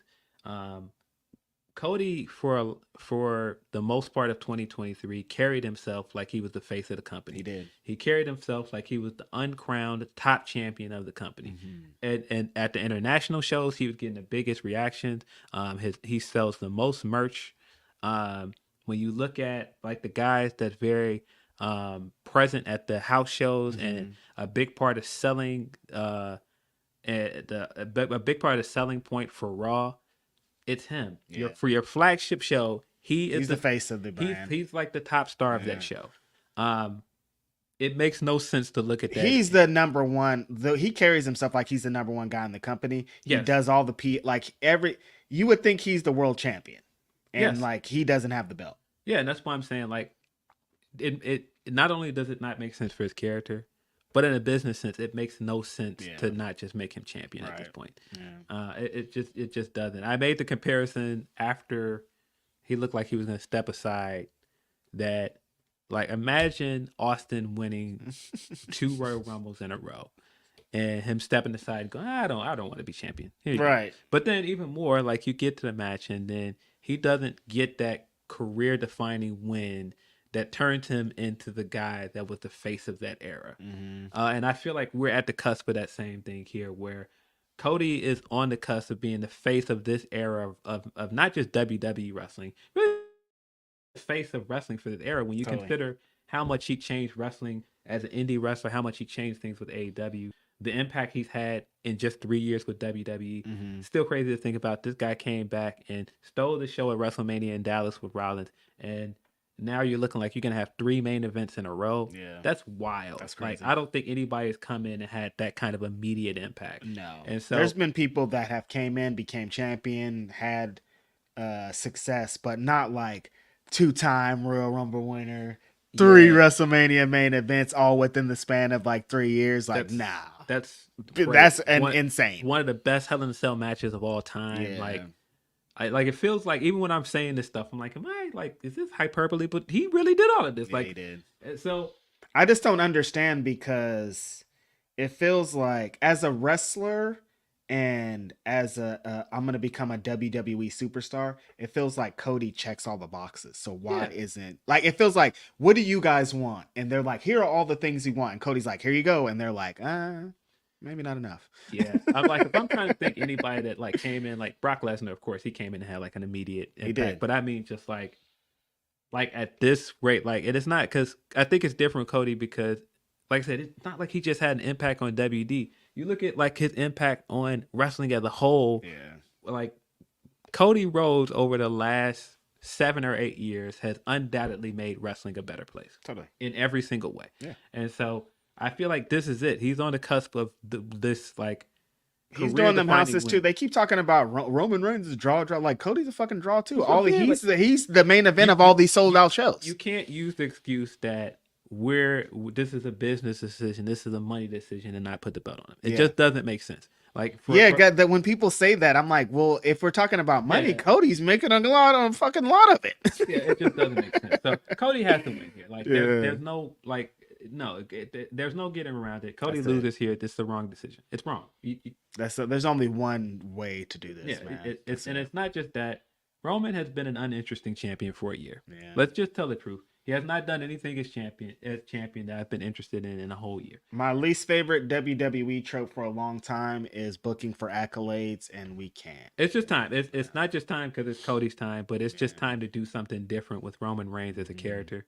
It's just time for a new champion. We have all this new energy, selling out shows. Everything feels different, but that stuff is exactly the same. It doesn't make sense, you know. Can't. Roman has had his moment. Roman has done the best work of his career as the tribal chief, but I just feel like it's grown stale. You squeezed out of all the juice. Gone bad. You squeezed all the juice out of this lemon, bro. It's time, man. It's time to do something else with him as a character, man. It's been time, bro. And it's not over for Roman. Like, he's not going to lose the belt now. That's it. Never to be seen again. No, he still have a bunch of stuff he could do with him. He just doesn't have to be world champ to do it. I said when I watched the kickoff show, that you can see them sprinkling in the hints of the baby face, the turn that they want to do with Roman. It's inevitable. Yeah, totally. But when I watched that biography and I saw how much people were endeared by his journey as a wrestler, as like the leukemia, all the setbacks he went through creatively, and how people were like, that's the sign he's going to win. That wasn't my takeaway. Now, I'm not saying that could not happen. He very much could win here. Totally. And that could be a sign. For me, I felt the definite signs that they're going to turn him baby. They're planting the seeds for the turn. Yeah, because after that biography, I saw a bunch of people being like, well, maybe Roman should win. I'm like, but that's not. He's inevitably going to turn. It's just no way he's not. He has leukemia. Like, he's just too popular at this point. Like, it's not happening, man. Like, there's people doing the same thing I was laughing at with the Billy stuff. The guy will do something very heelish, and then you got all these people in the stands with their ones up, and it's like, no, that guy just cheated. So it's inevitable. He will be a baby face again. I just think, like, I mean, wrestling history shows if you're a gigantic heel like this, eventually you're gonna be an even This is giganticer babyface. This is the story of The Rock. This Yeah. is the whole story of his career. Yep. And that's the other reason why when people are like, it's not the passing of the torch moment that it should be if they do the Rock and Roman match. Well, I disagree in the sense that character-wise, that's what Rock had to do to become a more interesting character. Yep. And Roman had to do the same thing. And so I just feel like there's still a bunch of stuff you can do with him without that championship, man. That championship doesn't define who Roman is. It's holding him down, honestly. You can't even because they have to book him a certain way. They don't take any chances. Yeah. It's hindering him at this point because it's making him boring. I think it is. Well, I think it's hindering him creatively because he's been doing and saying the same thing. Because they're like, we can't have anybody beat him. You can't put him in any compromising situations. It's like, all right, you guys. Yeah, it's just time, man. Yeah. But we could come on this next week and be like, shit. Yeah. But my prediction straight away is that this is going to turn into I think it's going to be the Bloodline Rules match, and I think it's going to be, the dire situation where Cody looks like he's not going to win because of the numbers game, but I think the other baby faces are going to help him win. I think Seth. They've been telling this story. Yeah, I think Seth and Jay and the rest of the baby faces are going to collectively come and help him win. Yeah. We about to see. WrestleMania is tonight and tomorrow, you guys. Who's going? Yeah. But yeah, that is our WrestleMania card. Wow. If you have your super chats, this is kind of last call before we call it a day. Same thing with your Humper Chats, humperchats.com/Fightful. Facts. If you still have any remaining takes or opinions that you want to throw at us. Let's see. We got a few more super chats. We got one from Ronan Mike Clips. He says, "Happy Grapsody, everyone. Why is AEW the main topic of all interviews during WrestleMania weekend? Do you see how disappointed Ariel Helwani was when Josh Barnett and Cody didn't want to shit on them?" You know what it is. It's one of those things where we're up right now and you guys are struggling. When you guys were up and you were the new kids on the block and you were fresh, you kind of kicked some dirt on us. So Totally. The tables are turned now. We're hotter and we have more positive buzz. So we're going to now kick some dirt on you. Yeah. That's what this feels like. But I feel like if you're on the AEW squad, the biggest show of the year, everybody's here talking about WrestleMania and you guys are talking about us. What's up? Yeah. But your biggest show of all time's happening and you're talking about me. Yeah. It must mean I'm somebody. But I think the other big difference with Cody and Punk particularly is like Punk doesn't have anything going on the wrestling side. Like if he was doing the Rollins feud and you can sit and talk about that as well, that would have taken up more of the interview. Totally. Cody, since he didn't really have anything to build to, he had to talk about some Cody's healthy going into this match. He's going into a WrestleMania where he's going to main event 2 nights in a row. There's more positives that he can talk about WrestleMania. He can spin the topic into I'm about to wrestle at WrestleMania regardless. Yeah. Got one from Tyrone Kid. Denise got chopped by Rosa. Would you take one? I've taken one. A bunch. I've seen people in person take a chop. I think I'm good. Fans, stop doing that. I don't like it. I hate that shit. Could you chop me, Gunther? No, dude. He chops people that have been trained. I hate that shit. Yeah, I've seen people do it for content. Like I know Hanare chopped my man from Cultaholic, Jack the Jobber. Yeah. I mean, some of that stuff is fun. Yeah, funny. maybe for content it's all right. But I'm just a fan and we're at a convention. Can you chop me? Like, all right, we saw the What Culture guys. I saw Simon at Wale Mania. Always really excited to see Simon because I think I've said on here that before this podcast existed, the way people like react to us because they watch us all the time is the way that I react to those guys. I used to watch a lot of What Culture and a lot of Cultaholic, and so we now live in this world where I've spent years watching like Adam Pacitti and those guys and Simon Miller and some of these guys know who I am, and it's just very weird. It is weird. So it's always cool to see Simon, man, really positive force in this space. I like a lot of those guys. We saw Adam H last night as well, Adam H Murray. I mean, and we saw what's my other man's name that's also there with the glasses. What's his name? I'm trying to blank. Yeah, me too. I'm sorry, my bad. It's been a long weekend. It's been a lot of faces, a lot of names, but we saw most of them. But Phil My Chambers was there. Yeah. Shout out to the man too. Sedgwick. Yeah, that's his name. Right. Shout out to the homie. But yeah, we saw Sedgwick and Adam at said Andy. I'm sorry, there's too many Adams in British British YouTube. But yeah, Andy. We saw Andy and Sedgwick last night. It's cool to see them. Tony Khan's dealer. Every time I read this guy's name, I feel like somebody's gonna get us out of here, bro. You get a new name. Tony Khan's dealer. Where do you think Final Boss Rock is in rock gimmicks? I think it's definitely up there. Pretty high, yeah. I know a lot of people like Hollywood Rock, but for me, like I like this better than Hollywood Rock. I agree. I think for me, like Uber Babyface, People's Champ Rock is like my top spot. Like him, the most electrifying man. The crowd's going ham. Yeah, definitely. Right after he turned babyface after the corporate stuff, and he was like super duper over. Fish grease. Yeah, that's always number one for me. I would say Final Boss is probably either second or third. Yeah, it's up there. I'm loving this Final Boss shit. Yeah, it's like the one when his prime Rock is first, but like. 1 or 2 after that is this shit. Corporate Rock is up there for me. Corporate Rock is pretty good. For me, my favorite Rock is like People's Champion. Yeah.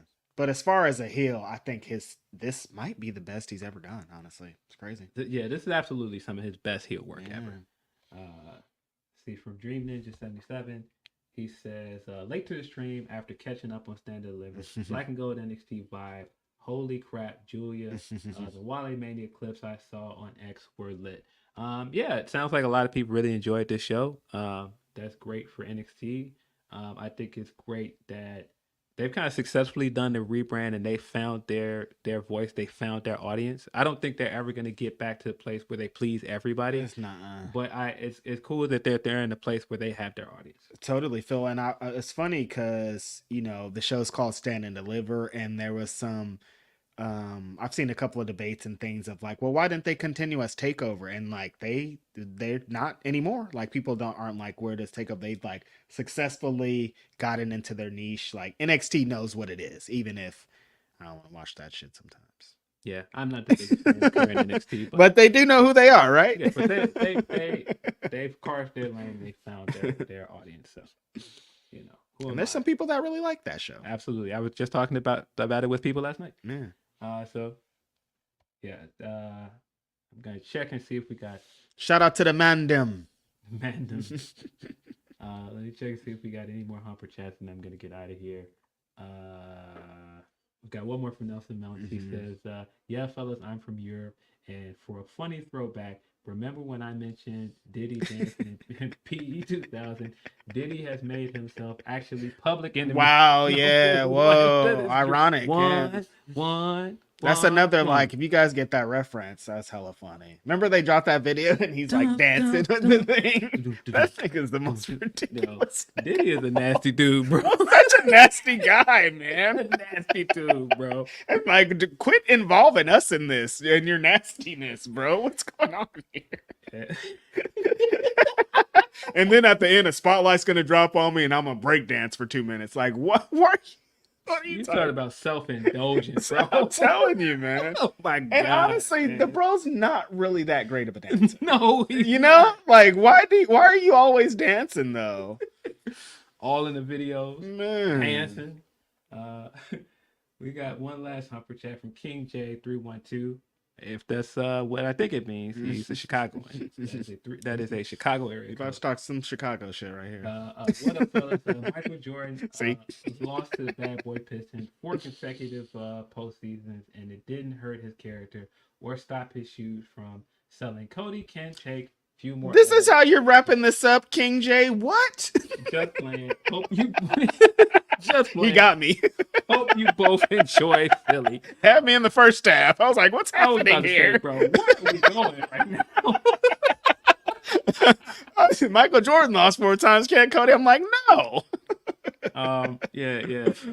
Man, but yeah, what a fun stream. Appreciate you guys. This Y'all is are kind of dope. a super special episode. Mhm. This is kind of like the first time we've interlaced in the interviews and kind of did that format for WrestleMania. Pretty dope.